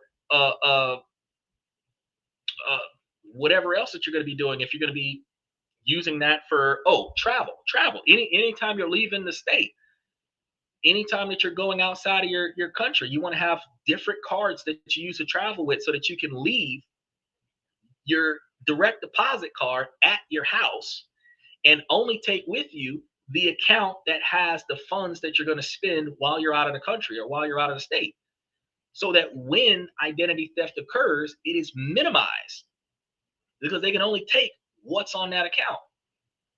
Likewise, if you have 10, 15, 20 other accounts that you have accessible to you, you understand that if any point in time that you have to charge off a bank account, you still have other bank accounts to use. But guess which accounts that you're going to be fighting with?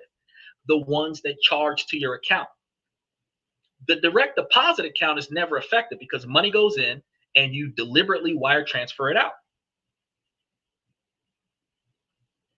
Even if you set it up as an automatic bill pay where you're going to wire it to yourself as a direct ACH transaction so that you're not charged the wire transfer fee, you're going to delay all of your bills until after the money gets to the account that's going to pay the bills, which is why I tell you, pay your bills 2-3 months in advance. If you are in August right now paying for October's bills If you push those bills back and then you have the money go to a different account before it goes and pays that bill, auto pay will only take from the account that auto pay is supposed to take money for. And if auto pay is only going to charge that account if you did not pay the bill on time, auto pay will never be triggered if you pay the bill a month, 2 months, 3 months in advance. So truth be told, in my personal opinion, the only places that need to have auto pay are payments that you can't overpay, mortgages and car loans, because you can pay for the entire car insurance for the 6 months of the year, or you can pay monthly payments. If you early pay the monthly payments or overpay the monthly payments, they adjust your monthly payments to reflect the difference between what you owe over the 6 month period versus what you've already paid. If they want you to, if you're supposed to have 5 out of 6 months of payments and you overpay, they're going to reduce your monthly payments for the remaining months, which helps you out. But if you're overpaying on the phone bill, overpaying on the lights and the water, advance paying on the rent, you can miss a month. If you've paid a month in advance, you can do a partial payment this month because you didn't have enough. And then next month you pay double because you're a month and a half in advance. That's when you're doing good. So you want to put dates on your calendar on your cell phone. You want to send notifications to yourself, reminding yourself the day before that there's supposed to be something here. You want to make sure that the day before payday, you're notified that this needs to be in that location before that bill needs to be paid. That way you don't have any issues. Then the small dollar amounts that make them easy to forget, you want to make sure that those are extremely focused on, because those smaller dollar amounts can be the consequences that you don't want to experience, because those consequences are just as severe as forgetting a major loan, defaulting on a student loan, defaulting on a car loan, defaulting on a mortgage, or defaulting on that monthly payment for those Jordans that just came out are weighed the same on your credit score. And when you really think about it, if you defaulted on a $300 loan, do you think they're going to give you a $300,000 loan? They're not. Then you want to watch your credit reports activity, because when you use BNPL services, you want to check your credit report to see how it shows up. Understanding how this data appears on your report is the first step to managing its impacts, because until this data black hole is illuminated by clear regulations, your best defense is to avoid it altogether. Now, for what seems like a universally positive change, now has hidden dangerous catches, because as of March 17th, 2025, a landmark rule went into effect. All medical collection debt is supposed to be completely removed from consumer credit reports. This is a huge victory for millions of Americans who were punished on their credit for a health crisis. And it is expected to raise scores for many of individuals. But here's the problem. When you're dealing with a system this massive, the implementation is where the danger lies. The problem is this. The rule is simple. Medical debt should not appear on your credit report or be used to calculate your score. The catch is ensuring this happens accurately for every person and every debt. We're talking about erasing billions of dollars of collection accounts from tens of millions of credit files across 3 separate bureaus. The potential for error is huge. The danger isn't that the rule itself, it's the execution of that rule, really. So what if collection agencies doesn't properly code a debt as medical? Well, it stays on your report. This typically happens when the medical provider sells the debt to a third-party collection agency, and the third-party collection agency has it listed as something other than medical. What if an old medical debt that was supposed to be removed suddenly reappears? And with the CFPB facing new pressures, who will force companies to comply with these new measures where they're making mistakes that negatively impact you? Those people get to go home and sleep every night. You, on the other hand, are stressing about the fact that they are not performing effectively. The agitation here, imagine that you had a hospital stay a few years back that resulted in a bill going to collections, because most of us had that happen. You rode in the ambulance to the hospital, you were there for 5 or 6 hours. They ran a bunch of tests until they realized that you were a cash paying customer. Then they stabilized you and sent you out the door with generic over the counter medication. You went and got the medication, you took the medication, but that bill, you didn't pay that bill. Of course, especially if you're in the hospital because of somebody else. You're not going to pay that. That's not your responsibility. That's the person who faulted you's responsibility. You got hurt because of somebody else. You're not paying that bill. And ironically, that used to happen a lot with car insurance accidents, because if the hospital bill did not get paid in the litigation for the car insurance accident, the hospital bill was still pending as a debt. You are not going to take your settlement money that you get from your lawyer and go to your hospital and give them all of your money so the debt doesn't get paid. It's been an anchor on your credit report this entire time. You hear the news about the new rule and you're ecstatic, right? You check your credit report in April 2025, the collection is gone. Your score jumps like 35 points. 6 months later, you apply for a loan, consolidate your credit cards, trying to make things better. You get denied. Confused, you pull your full credit report, and there it is. A new collection account from a company you've never heard of for the exact same amount as your old medical debt. What could have happened? The original debt collector, unable to report the debt as medical, might have sold it to a different agency. This new agency could then attempt to re-age the debt or disguise it as something else to get it back onto your report, circumventing the rule. Now you're in a nightmare. You have to prove this new collection is actually an old illegal medical debt. The new agency might play dumb. The credit bureau with less regulatory heat might side with them. You're stuck fighting a ghost from your past that should be gone for good. The promise of freedom from medical debt turns into a new, more complicated fight. The solution, again, is that you have to be proactive to ensure that this positive change actually applies to you. Do not trust the system to get it right. Now, I say this for everybody with a damn good tan. Back in the day when our ancestors were considered property, the laws were made for the people who owned the property. Now that we are free, we are considered equally entitled to the laws that were not made for us. You have to know how to use those laws to benefit you, even though those laws were not made for you.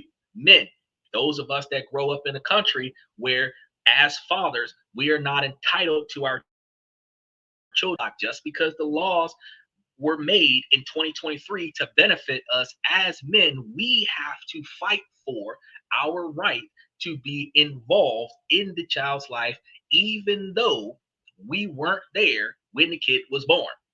You got to understand, the fact is that the laws originally were not designed for us. But now that the laws have changed to include us, the system is not going to change for us. We have to use those laws to change the outcome for us, right? And this is something that you've got to verify. So again, you got to do it. You got to do this immediately. You got to go to the annualcreditreport.com, just like I told you guys before. You got to pull your credit reports from all 3 credit agencies, save them on PDF files, get them as printouts. And this is what you've got to do before you picture anything else happening. Undeniable proof of what your report looked like, including the names of the collection agencies and the account numbers. This documentation is your most powerful weapon. Step 2, Sometime in mid-2025, after the changes have been implemented, pull your credit report again. You want to go through them with a fine-tooth comb and compare them before you do anything else, and comparing them with your current documents. Is every single medical collection account gone from your all three credit reports? If so, good. If not, step 3, the medical debt's still on your report. You want to dispute them immediately.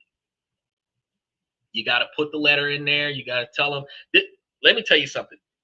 You've got to give them jargon such as, pursuant to federal regulations effective March 17, 2025, this medical debt is legally required to be removed from my consumer credit report.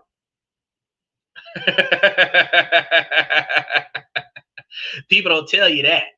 I'll fix it for you. Nah, bro, you can fix it yourself. You need to take this comment right here.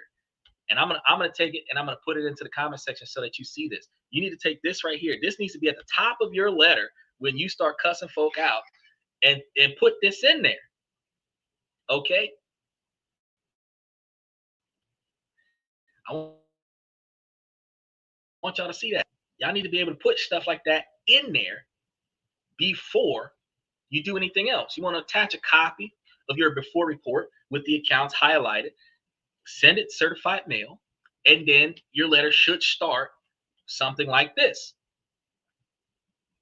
I am writing to formally dispute and demand the immediate correction of inaccurate personal information on my credit report, specifically things like the spelling of my name and the incorrect addresses that are currently listed, because that's one of the things I told you guys to dispute earlier.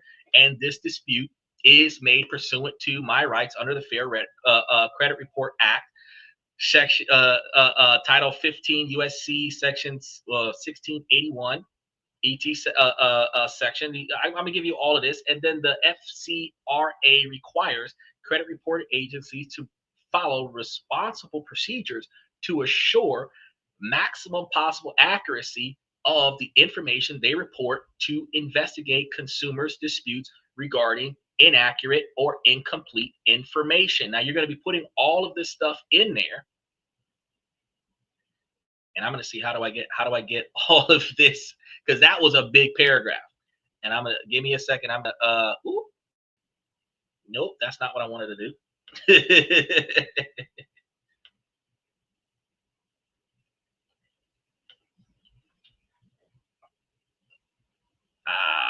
Wait a minute. Hold on. There it is. I was trying to make it bigger. I'm going to get this and put it up there for you because I want you guys to see exactly what verbiage you need to be throwing in there. And I know a lot of people try to run out there and go and grab a third-party service that's going to try to wing this. And some people try to use ChatGPT, which is not as effective to get you this kind of information. And then you kind of get stuck, right?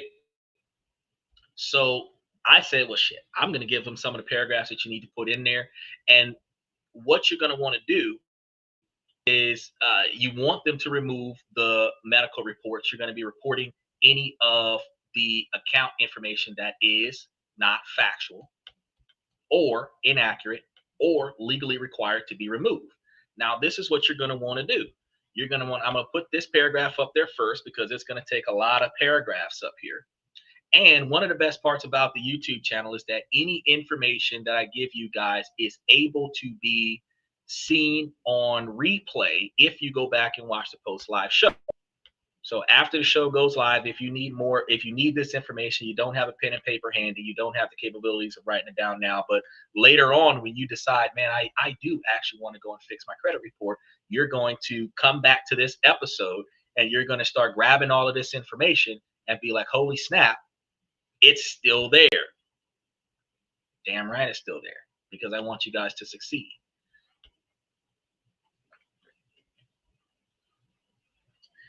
Now,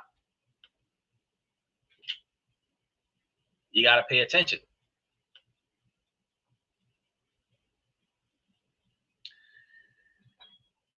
Next, you're going to tell them the following items are erroneous and do not accurately reflect my identity. And this is when you're going to list all of the names on your credit report.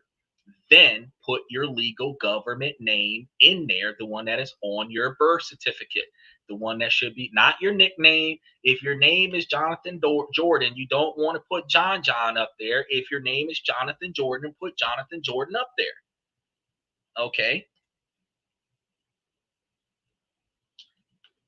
And every other variation of your name that you have ever written in life, you want to say that those are not you, because they're not you, because that's not what's on your birth certificate.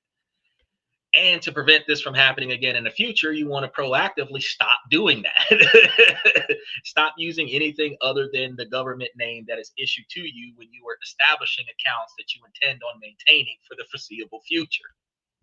Because otherwise, you're going to have to continue going down this path of correcting anything. Then you're going to want to do the same thing for the list of addresses, any incorrect addresses that do not belong to you.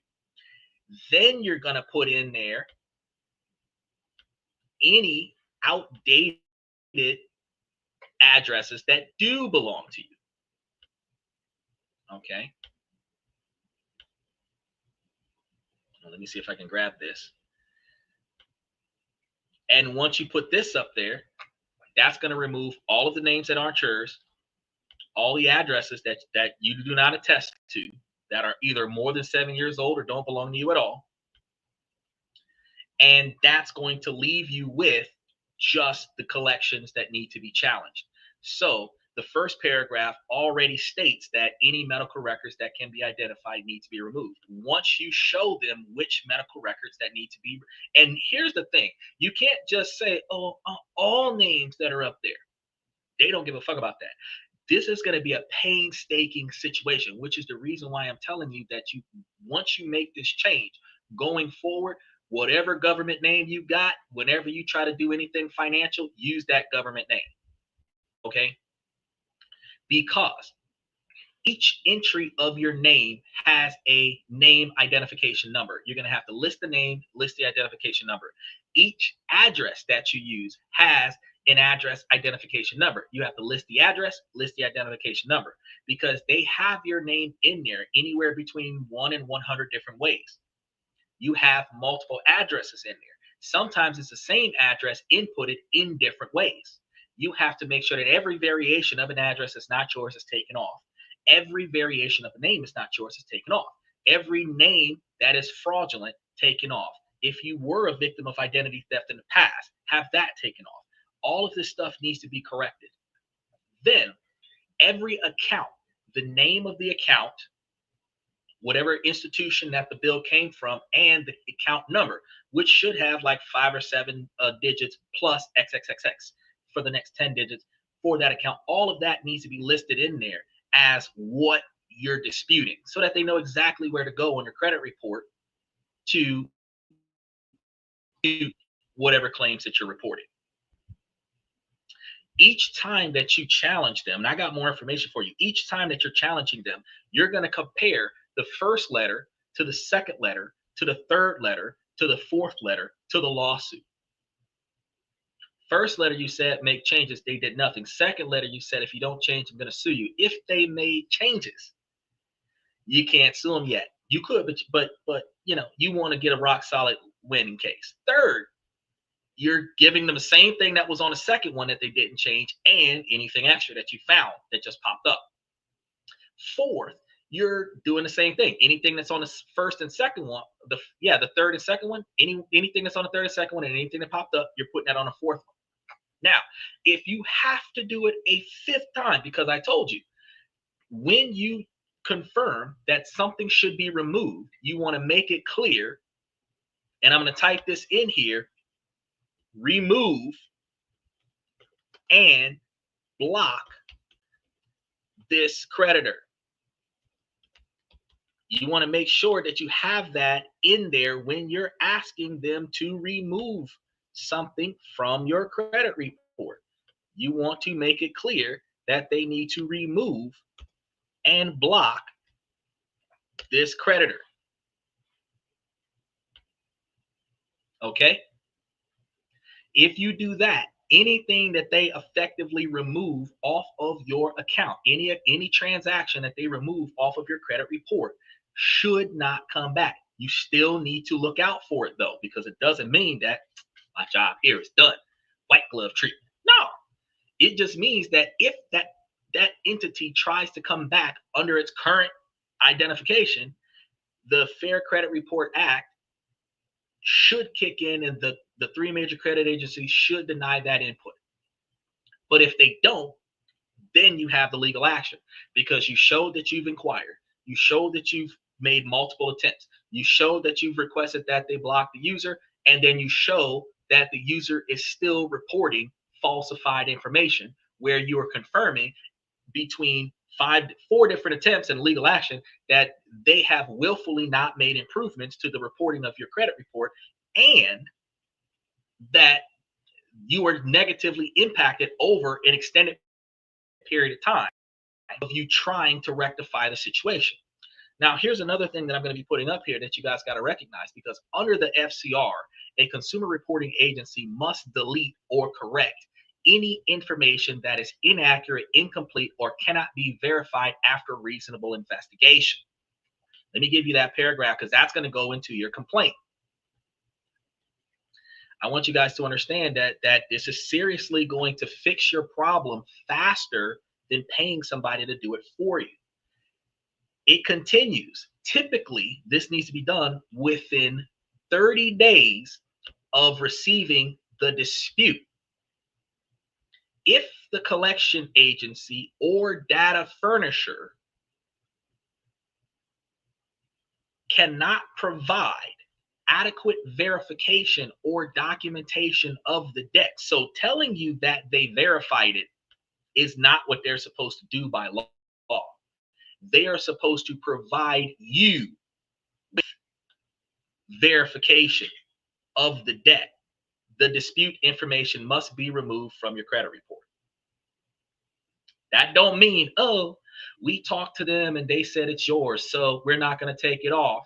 If you have any concerns, go and talk to them. No, that's not what it means. The law says that you need to prove that I am tied to that account. And if you can't prove that, you need to take that account off of my credit report. Now, some people say, you see a lot of TikTok channels that go over stuff like this. It says, ask them for the signed contract. Don't think I'm going to tell you that that's not legit. You are bound to the debt of that account based on the initial contract that you signed when you open that account, whether it's a bank account, credit card account, car loan, whatever the case. If they can't give you, if the debt collector cannot show where you signed a contract to agree to that debt, just because they're showing you a payment history, that don't mean that that's your account. If they can't prove that you are in possession of that account, that you with knowledge took responsibility of that account at point, they got to take that off of your credit report. Inaccurate information. When I told you about re-aging the account can be a third-party credit agency trying to collect the debt after the debt's been charged off. Inaccurate information could be them changing the payment cycle. So if you were charged off and now you're late, even if you were late 3 years ago, charged off 2 years ago, late 6 months ago, that's re-aging. Even if they start writing you off as charged off going forward, it still shows that you have a late payment in the midst of multiple years of charge off, which is still re-aging, which is still inaccurate, because it should be charged off from the date of charge off and never ever again late from the date that it is charged off. That means that as long as it is inaccurate, it cannot be on your report.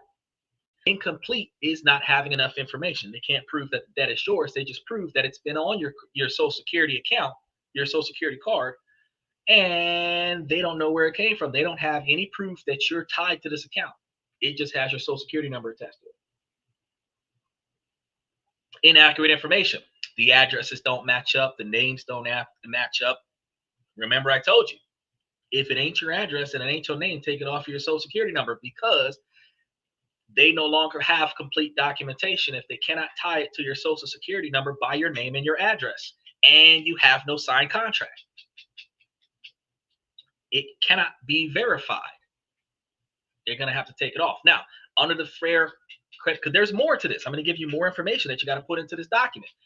Under the Fair Credit Report Act, both credit reporting agencies and information furnishers, such as the creditors or debt collectors, are legally obligated to investigate and correct any inaccurate or incomplete information in a consumer's file. Upon receipt of my dispute, you must conduct a reasonable investigation, generally within 30 days, and notify me in writing of the results if the dispute information is found to be inaccurate or unverifiable. Again, it must be removed.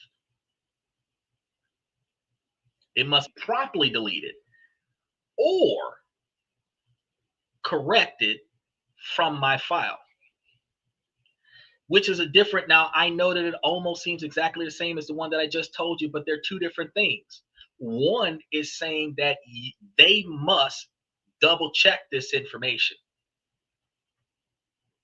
And if they double check the information and they verify the information, which is highly unlikely, then they are supposed to leave it up there. One is saying that if they turn out to not be able to verify it, then they need to take it off. But the other one is saying that you have a legal obligation to give me written information about the results. Did you take it off or did you not take it off? And you have to prove to me why it wasn't taken off. Just telling me verified, that's not enough. You have to be able to show me where it is verified. What information do you have to prove that it is verified? Because if you don't have that, it's supposed to be taken. Now, I know that this sounds heavily redundant, but you guys got to understand that this is incredibly important for your success. And remember, all of this is on a YouTube page. You guys can go there and get it off of the post live show and should be able to copy and paste straight out of the comment section and use this in your letter, because this template helps. And I'm going to put this template into the membership for those individuals that join the membership and they want to do things like fix their credit and work on business and finance and other such things. We're going to be putting a lot of positive information in the membership for those individuals that want to be successful in an ongoing fashion. So that gives you a reason to go tiptoe into the membership, see what's there.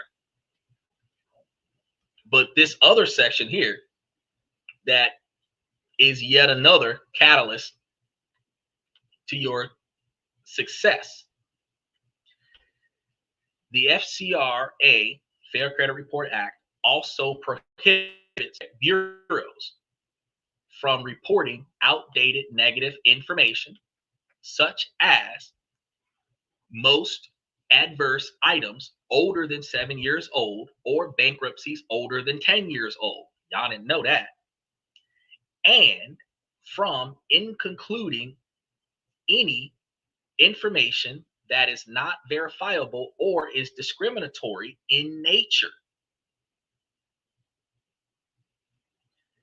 It is unlawful to re-age accounts to extend the reporting period from negative information. You guys got to pay attention to this stuff. This is serious stuff. This is how you fix your credit report. I told you I was going to give y'all some stuff that's going to help y'all get out there and be successful. Now, if you or the furnisher of the information failed to comply with these requirements, you may be subject to liability for actual damages, statutory damages, punitive damages, and attorney fees under the Fair Credit Report Act. That's the paragraph that says if you don't tighten up, I'm gonna sue your ass. Look, Bernie Mac said, I ain't scared of you motherfuckers. That's what he used to hit you with. I ain't scared of you motherfuckers. This request is made pursuant to the Fair Credit Report Act. And it's going to tell you the title USC. It's going to give you all the information that you need. And then it's going to tell you which requires consumer reporting agencies to conduct a reasonable investigation of disputed information and correct or delete inaccurate information or unverifiable information, usually within 30 days of receiving the notice or dispute. Now, I know that some people might say, yeah, this sounds redundant, but when you do your civil action, guess what's going to be redundant? The civil action.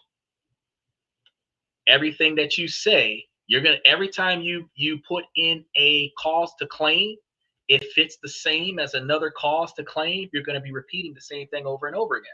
So when you file a civil action against the three major credit agencies, when you sue one agency for violations for Fair Credit Report Act, you're suing two different agencies for the same violation.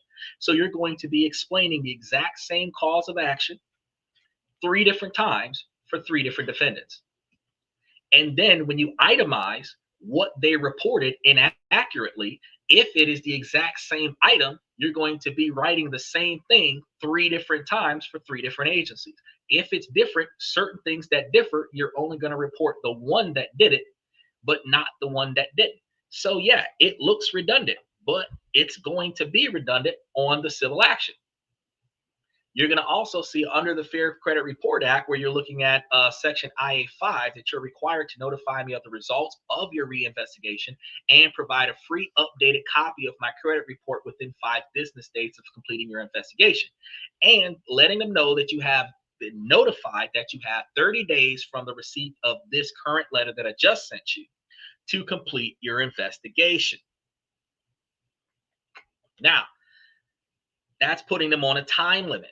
And you have to understand that every time that you send them a letter, you're starting that 30-day clock over,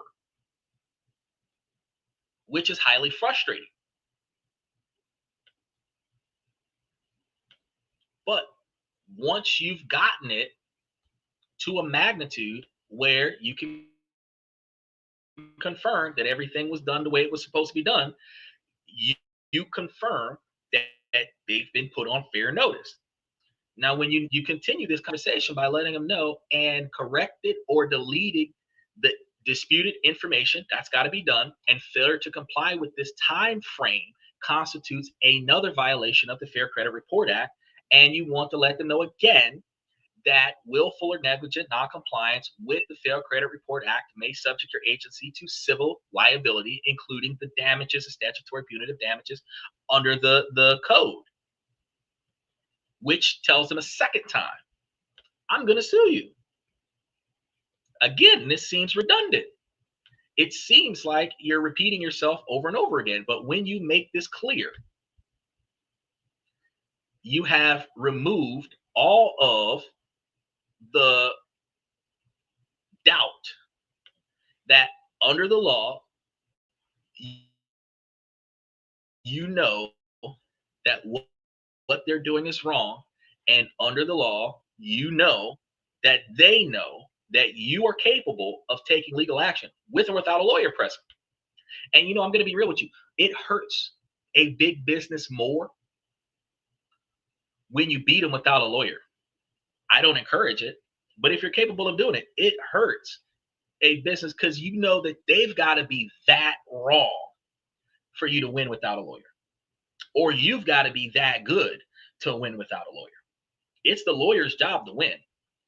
But if you can do it without a lawyer, or if you can do it just as good as a lawyer, bruh, that speaks volumes. After you've gone through all of this, then you want to make sure that you put your signature down there. You're going to be signing your name.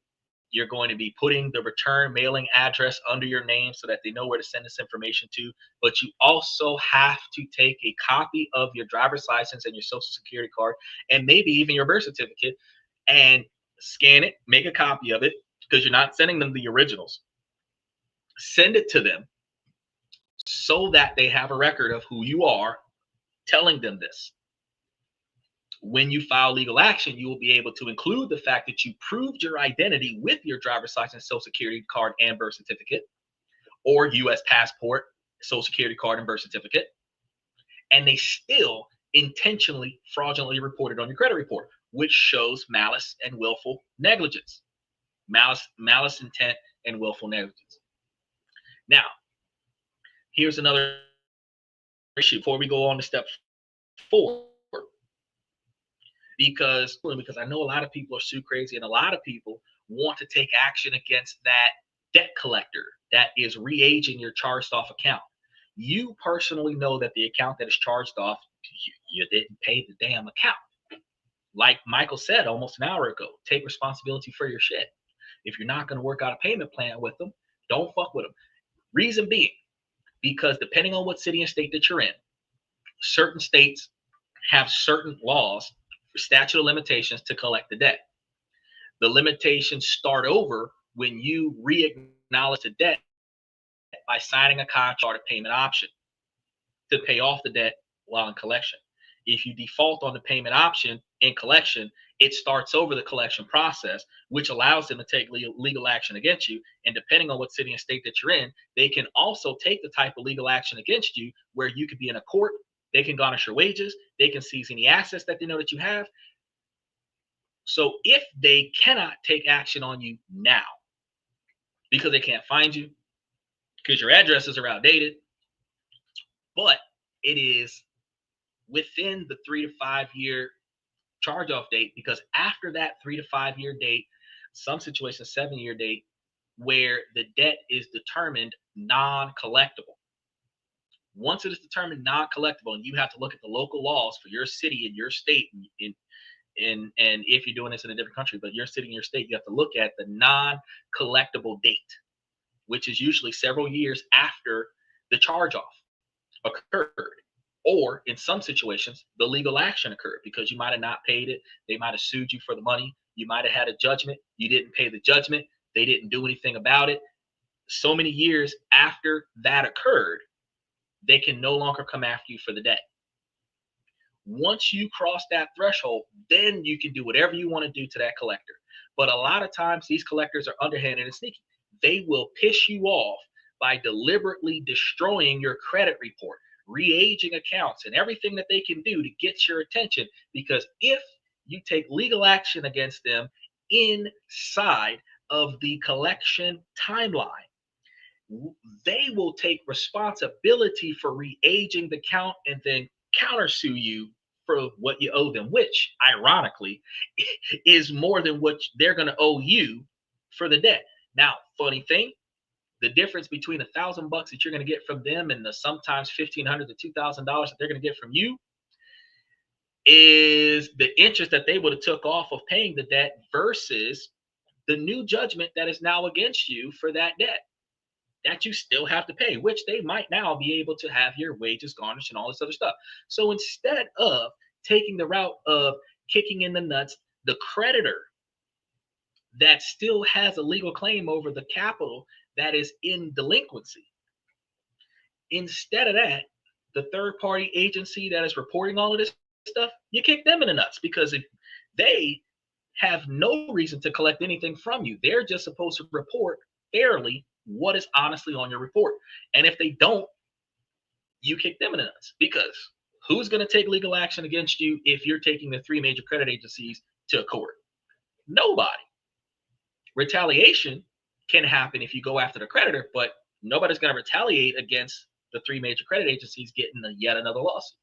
So you got to be meticulous about which direction that you go. This is the reason why your report explicitly tells the 3 major credit agencies to remove all of the negative information off of your report, or they will receive legal action. Block any incorrect, inaccurate, or fraudulently reported accounts, and block the creditor that is putting it up there, so that the creditor can no longer put it up there. And if they don't block the creditor, you take legal action against the 3 major credit bureaus. They're responsible for what they do, first person accountability. The creditor is responsible for what they do. On Equifax, Experian, and TransUnion, Equifax, Experian, and TransUnion is responsible for that that's correct information. And if it's not, Equifax and Experian is liable for civil action.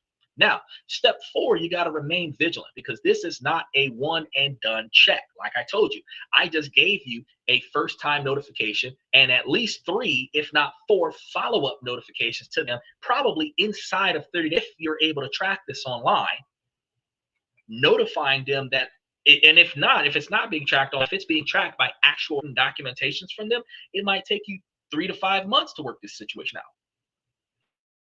You have a history of communication with the agency, which shows that over this period of time, now being higher interest rates on your car insurance, mortgage, cell phone bills,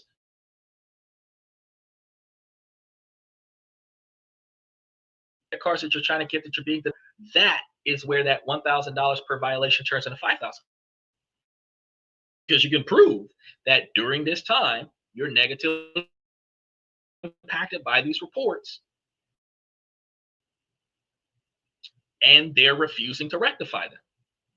But monitor your credit report regularly, at least for the next couple of years. Now, what you can do also, because shady collectors may wait until the dust settles and before they sneak in that old debt again, they'll wait until everything is gone and then they'll stick it back up there under a different account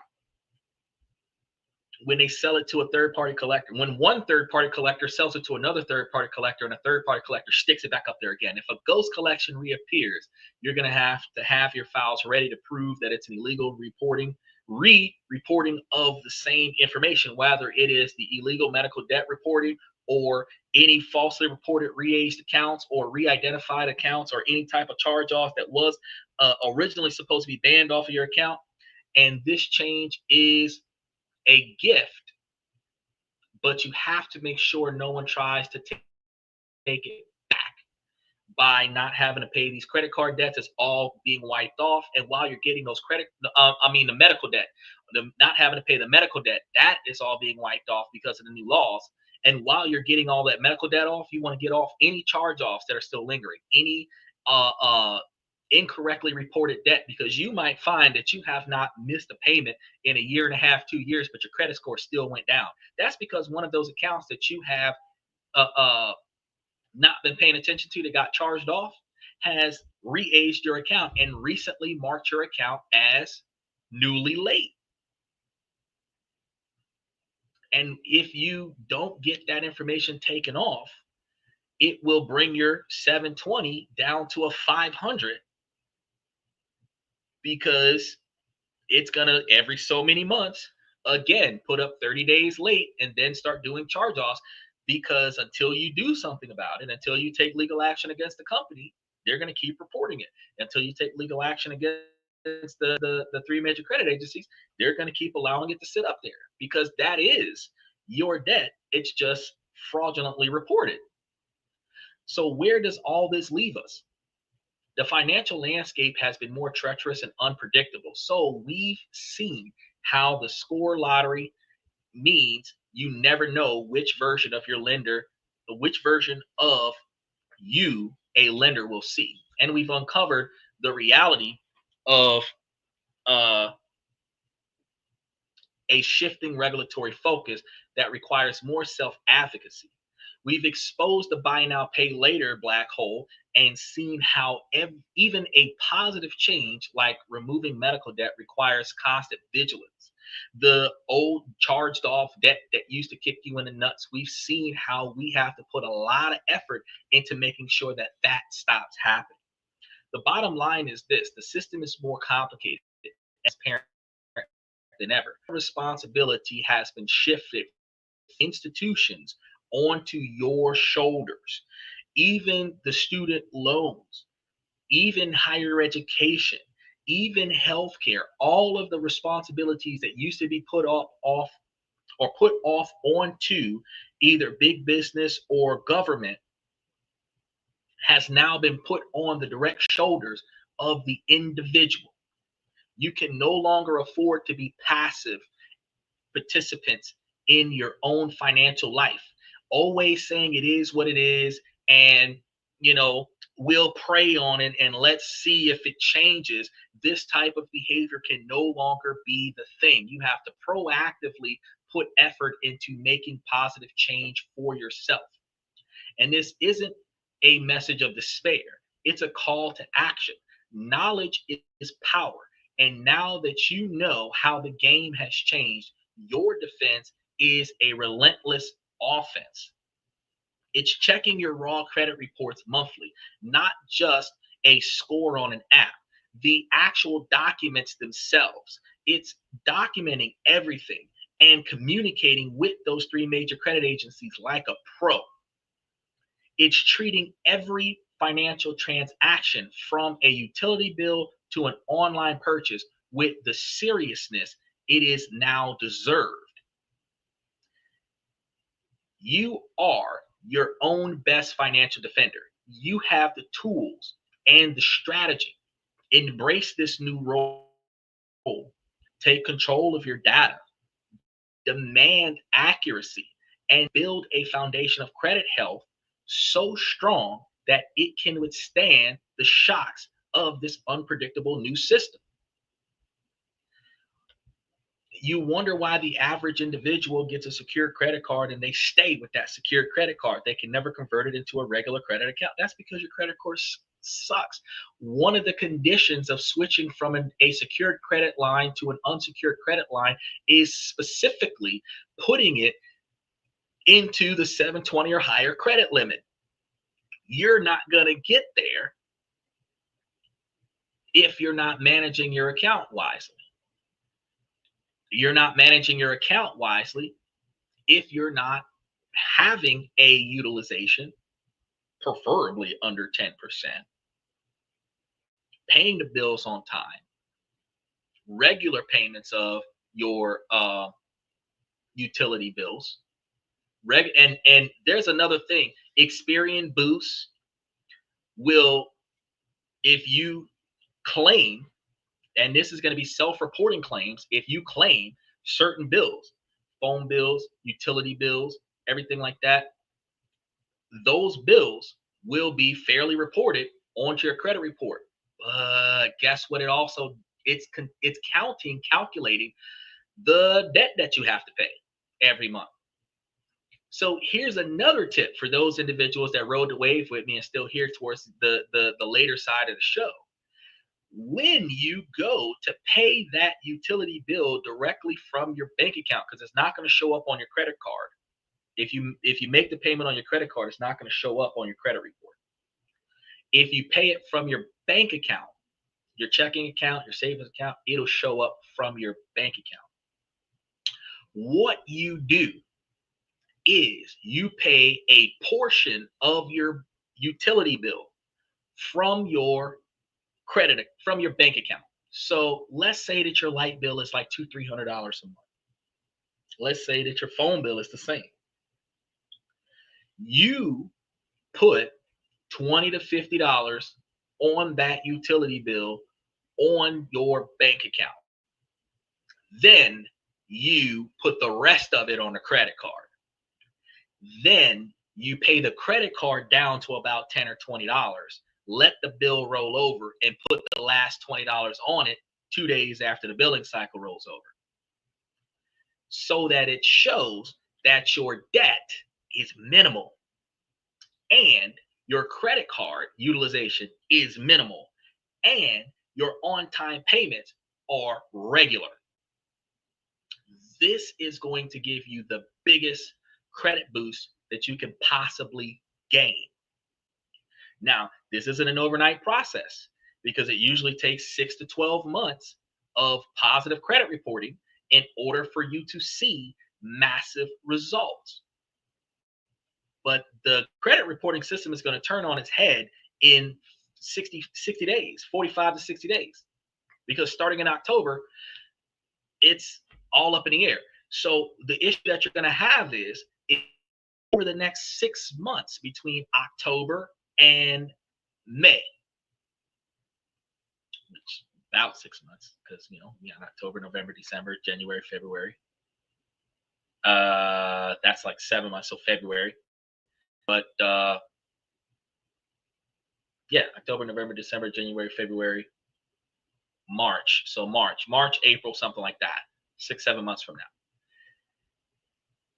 the dust should settle with everything going up in the air, and you should kind of get a sense of 3 or 4 months worth of consistency with your credit report. Whether your credit report stays the same every month or you start seeing an increase in your credit score, whatever happens, if you start making changes now, by March or April of next year, you will see guaranteed results in a positive fashion if you do not allow yourself to have any charge offs going forward, and if you do not allow yourself to have any late payments going forward. Going to be the best way to maintain success. It also helps, like Michael said, to put a larger quantity of extra money aside that you don't need to use it for stuff like this. You can also put an extra quantity of money aside that you don't need and invest it into stocks, bonds, ETFs, especially because ETFs are easier to get back than the actual stock and will give you the same monetary value and give you the same dividend return. The difference is that with ETFs, you can sell it today and get it tomorrow. It might take 2 weeks to clear the bank, but think about this though. If you know what your check is going to look like from paycheck to paycheck, if you know that you have not worked enough this month, and you know that you don't have enough money to pay next month's bills, then you know that if you've got a decent, you know that you can sell some stock and deposit it into your bank and then put it into the thing. Or, or, or you know that depending on what type of fintech service you're using, depending on what type of lender that you have, if your credit score is decent enough, you can leverage whatever stock option that you have for whatever percentage of money that you're looking for. If you've got depending on what they're doing, because usually they typically try to give you something close to $100,000 worth of stock, like 70% of that, which is like $70,000 worth of money for a loan. But depending on which lender that you have, you can find out what the minimum quantity of credit line that you can have towards your stock portfolio. And whatever that is going to be less than 70% of the value of your stock. Your money is going to have to stay still. So you're not going to be doing dividend rotation strategies on stocks that are going to be held against this credit line. Then you're looking at using that credit line to pay for that emergency and then take the money off your next paycheck and pay that credit line back. Or take the dividends from your stock option, which is even better, and pay the credit line back, which puts you in a better position. So the goal is to not fail your credit report, not fail on time payments, and not allow other people to force you to fail by sabotaging your credit report. This will give you the best chances for success. Then when you go to finance your house or finance your new car, or if you're trying to finance your new cell phone, because anytime that you go to the phone company and you put money down for the phone, and then the rest of the payments are on your phone bill, your credit score determines whether or not you have zero down on your cell phone and $35 a month on a monthly payments, or if you have to put down $600 on that same cell phone to get the $25 a month payment, or the same $35 a month payment. It depends on what your credit score looks like. So the whole egg in a nutshell is this: is that the first thing that you can do to save yourself a lot of cash is to fix your credit score. A lot of people have to renew their insurance on the January and July, or January and June. If you start fixing your credit score now, and you start seeing a lot of derogatory things coming off your credit report now, you see your credit score go up. When your insurance renews in January, like 4 months from now, 5 months from now, you will see that your insurance payments are going to go down. So this is a benefit to you because now you have more discretionary money that you're not putting on your car insurance. Your finances are going to be better because your interest rates will be recalibrated when they reassess your credit score. The same way they would have added more interest because your credit scores got negative, they can take interest off when your credit score gets better. Your lending power, borrowing power becomes stronger when your credit score is better, when your payment history is better. Fix and flippers, people in real estate that buy real estate, borrow money from hard money lenders, and flip the house and put it back up for sale. Individuals that buy and hold houses, they mortgage their house so that they can buy another house so that they can turn a second house into a rental property. All of these things happen from good credit, good payment history, assets backed.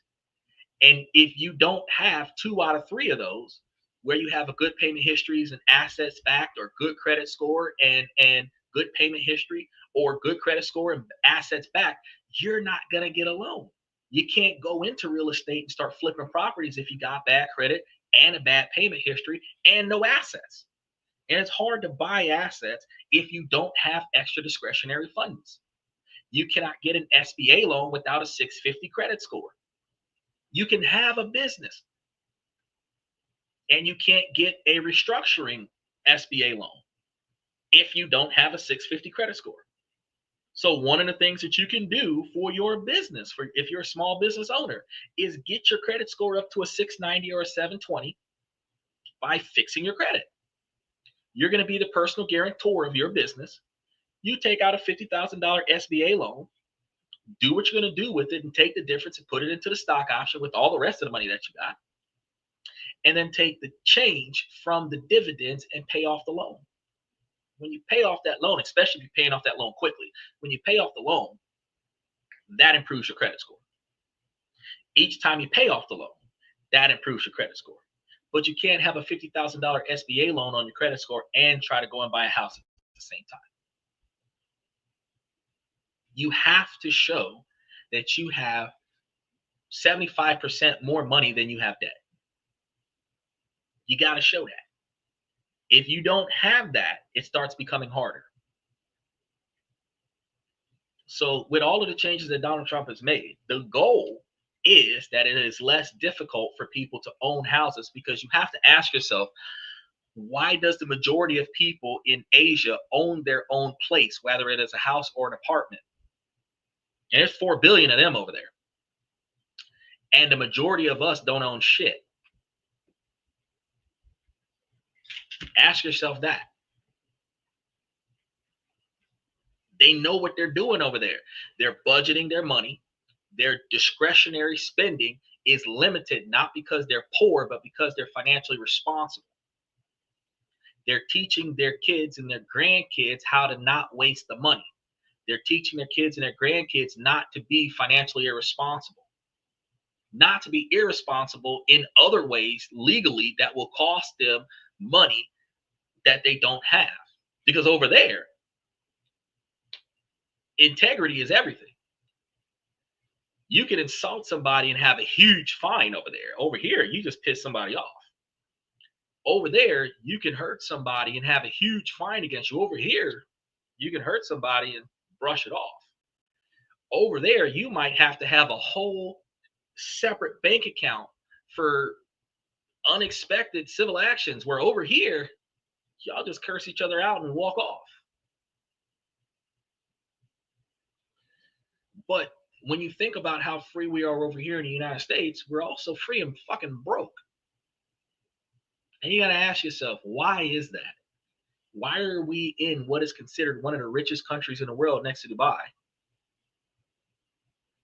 And most of us are struggling on a check-to-check basis. Doesn't matter if you're $50,000 a year. It doesn't matter if you're $250,000. Fucking MC Hammer was $54 million a year, and his ass went broke too. Rich people joke, oh, MC Hammer broke because he went from 54 million down to 5 million. Because he's spending more money than he was making. Even at $54 million, he was spending more money than he was making. And that is what makes you broke. how much you make per month and how much you make per year doesn't define whether or not you broke. We got a lot of women that disparage men and devalue and degrade men, and oh, you broke, blah blah blah blah blah, because you don't want to pay for your dinner. But what make him broke is the fact that he's wasting his money on your fucking dinner when you have no value in his life. And flip the script, ladies. It's the same way, where you over here dating this dude and he's sitting on your porch smoking weed all day and he's eating up all the food for your kids and not doing nothing in your house, and he costing you money and he ain't doing nothing. You still got somebody that is not financially benefiting you. You are living above your financial means. You're taking care of financial debt and liabilities of individuals that are not benefiting your objectives. And that type of living, boyfriends driving their girlfriends around in your car kind of shit, so that when they crash it or get arrested for drug trafficking and your car gets impounded and now you got to pay to get it out, it didn't pay to get him out. Yeah, that stuff is the reason why you can't afford to pay for your own shit.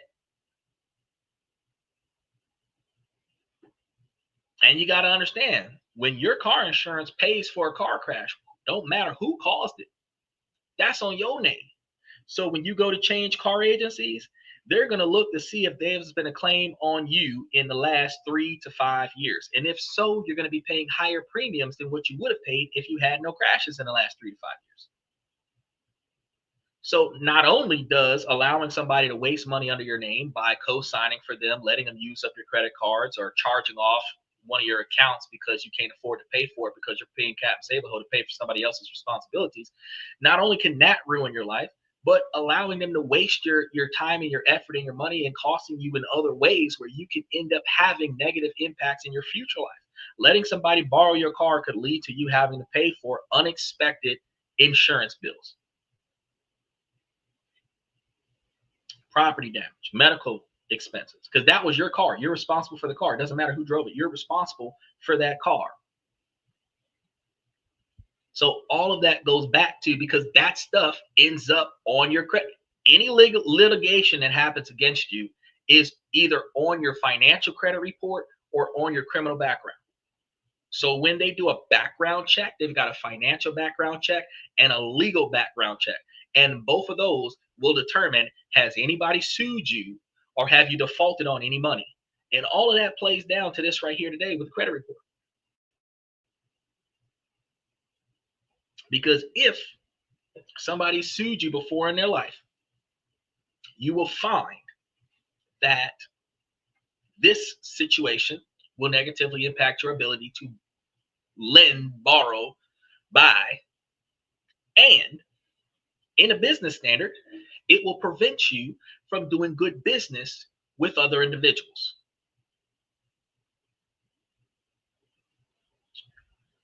If you look at Better Business Bureau, you see certain companies that are AAA rated, triple B rated, triple C rated, and some even lower than that. Everything lower from a grade A business is people who have done bad business in the past. Everything lower than bad business done in the past is it's going to lead to negative civil action in the future, which means that you're not going to want to do business with them, because if you know that they can fuck you over because they fuck somebody else over, you're not going to want to do business with them. It's going to discourage you from doing business with them. And that is going to hurt money. That's going to hurt money from the person who's no longer receiving that customer base. That's going to hurt money. In a society right now in 2025 where people are now judging other people based on reviews, Yelp reviews, Google reviews, Reddit reviews, Quora reviews. If you've got anybody giving you or your company a bad social review, peer-reviewed criticism is starting to drive this country the same way peer-reviewed criticism drives Asia. You can't get a loan if you don't have positive reputation out there. You can't do business if you don't have a positive reputation out there.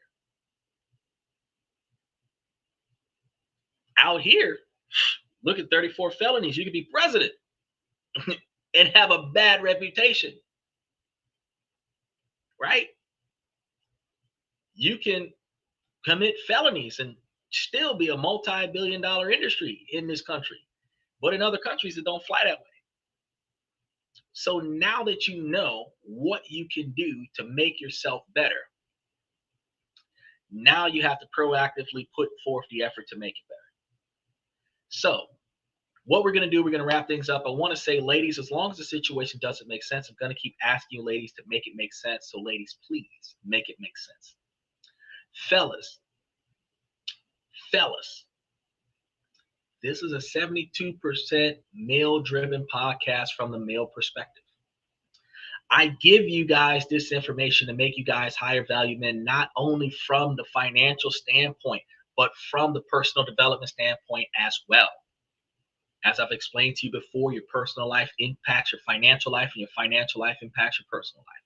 So take this information, do your due diligence, do your research, and proactively make the positive changes that you need to improve your life. Because if there's anything about your life that you wish was different, if it is inside of your control, it is your responsibility to make it change. Not just blame your society, not blame your neighbors, not blame an ex, not blame something that happened in the past. If it can be changed today, you need to find a way to change it. Ladies, this information is not just for the men, because this is not gender exclusive information.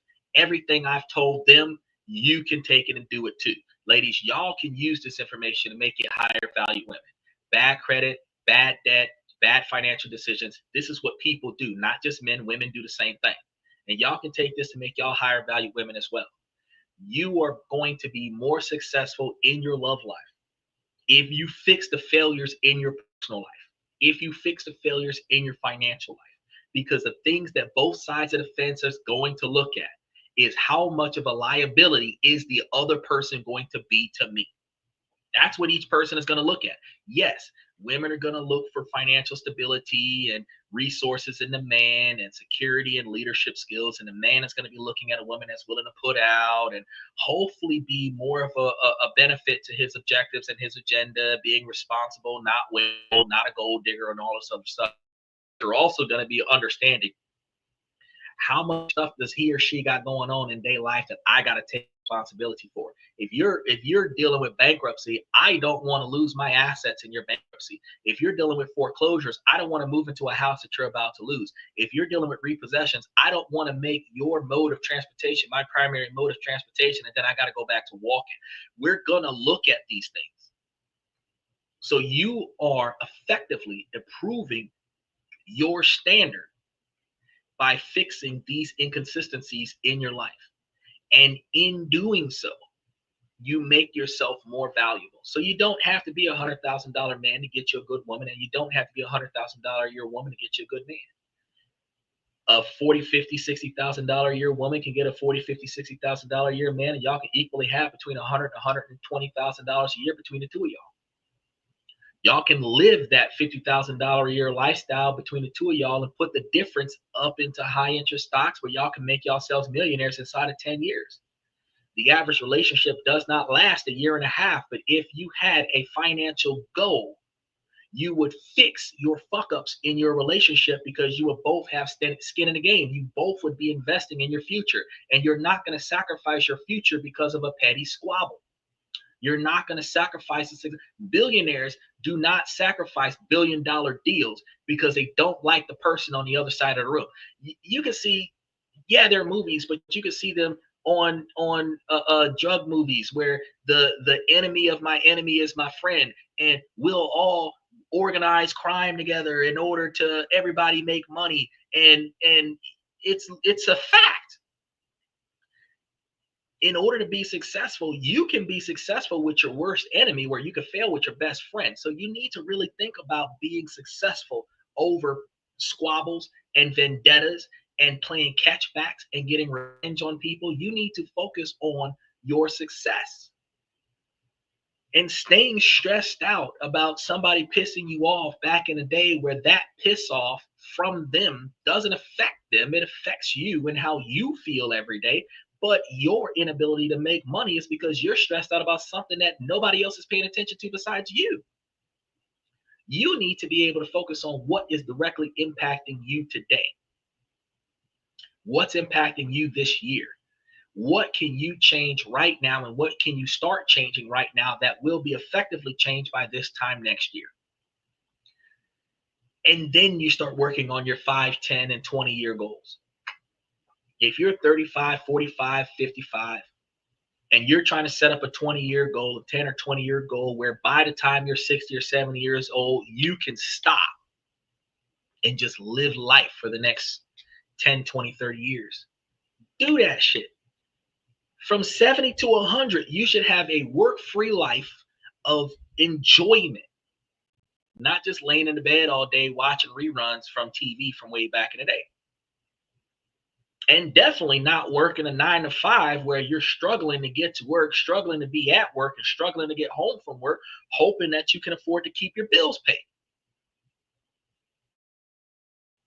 If you want to be in a relationship with somebody where you're traveling the world, build a financial relationship that can afford to travel the world.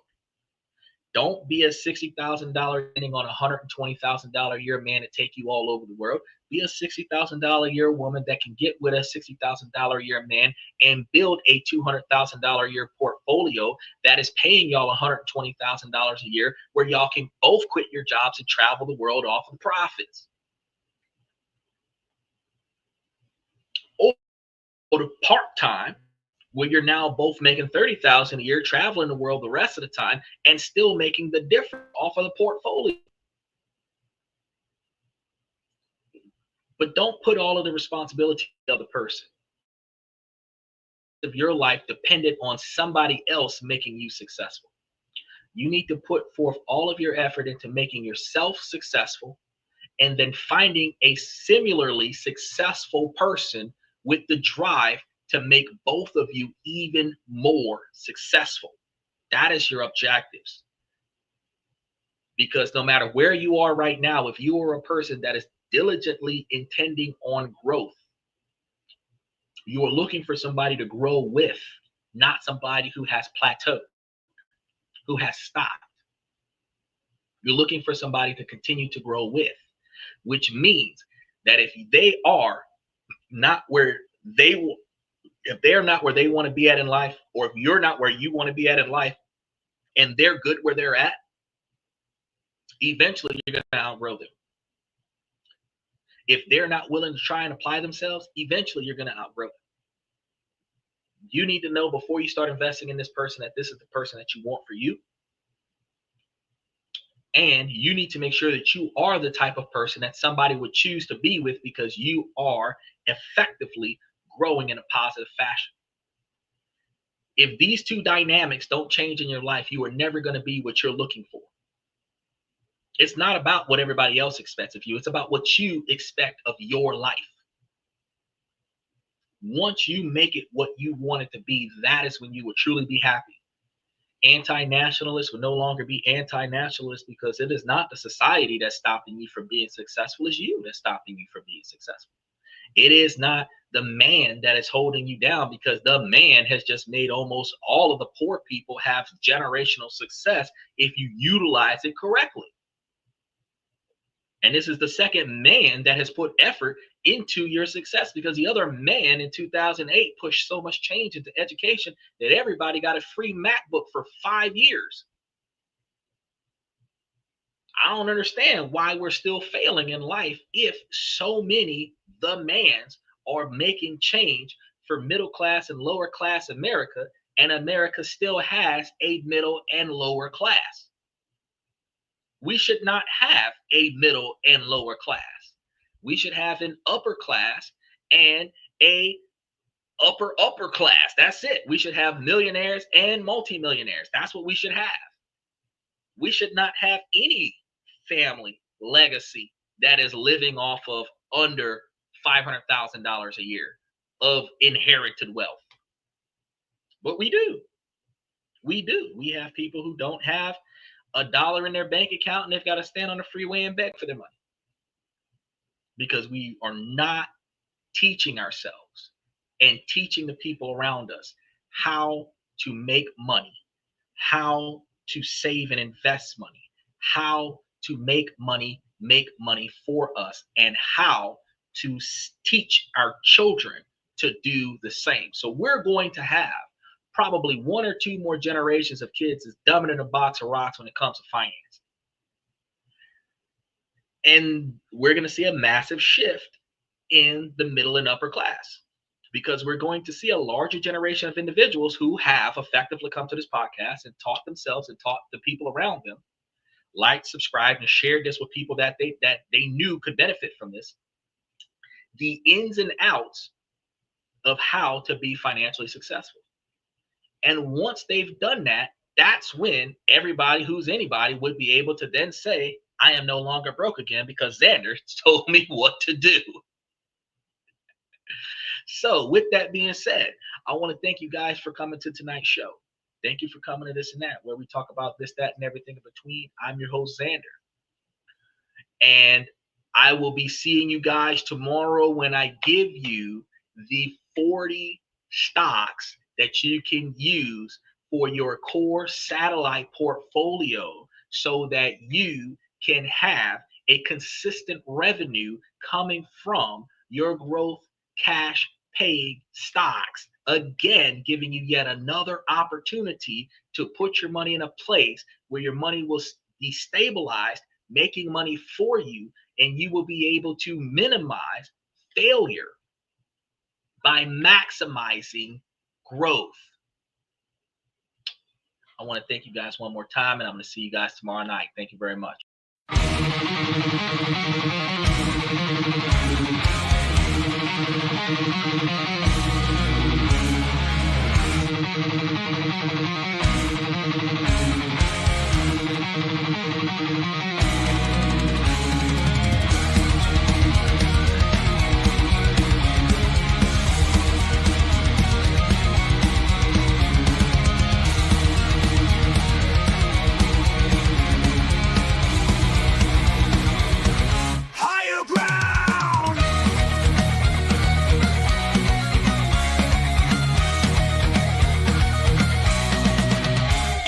Chase validation, now I validate myself.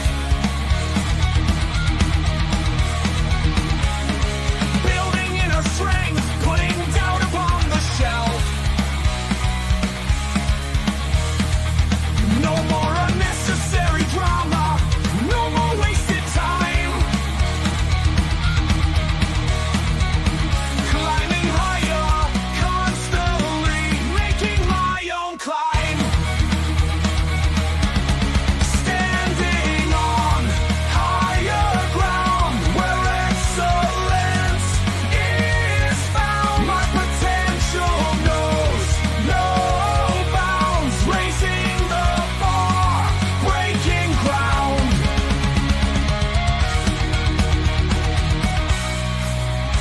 My network is my net worth. Choose your company wise. Surround yourself with eagles, not with sheep in disguise. Every interaction is a reflection of my brand. Quality over quantity, that's my personal command.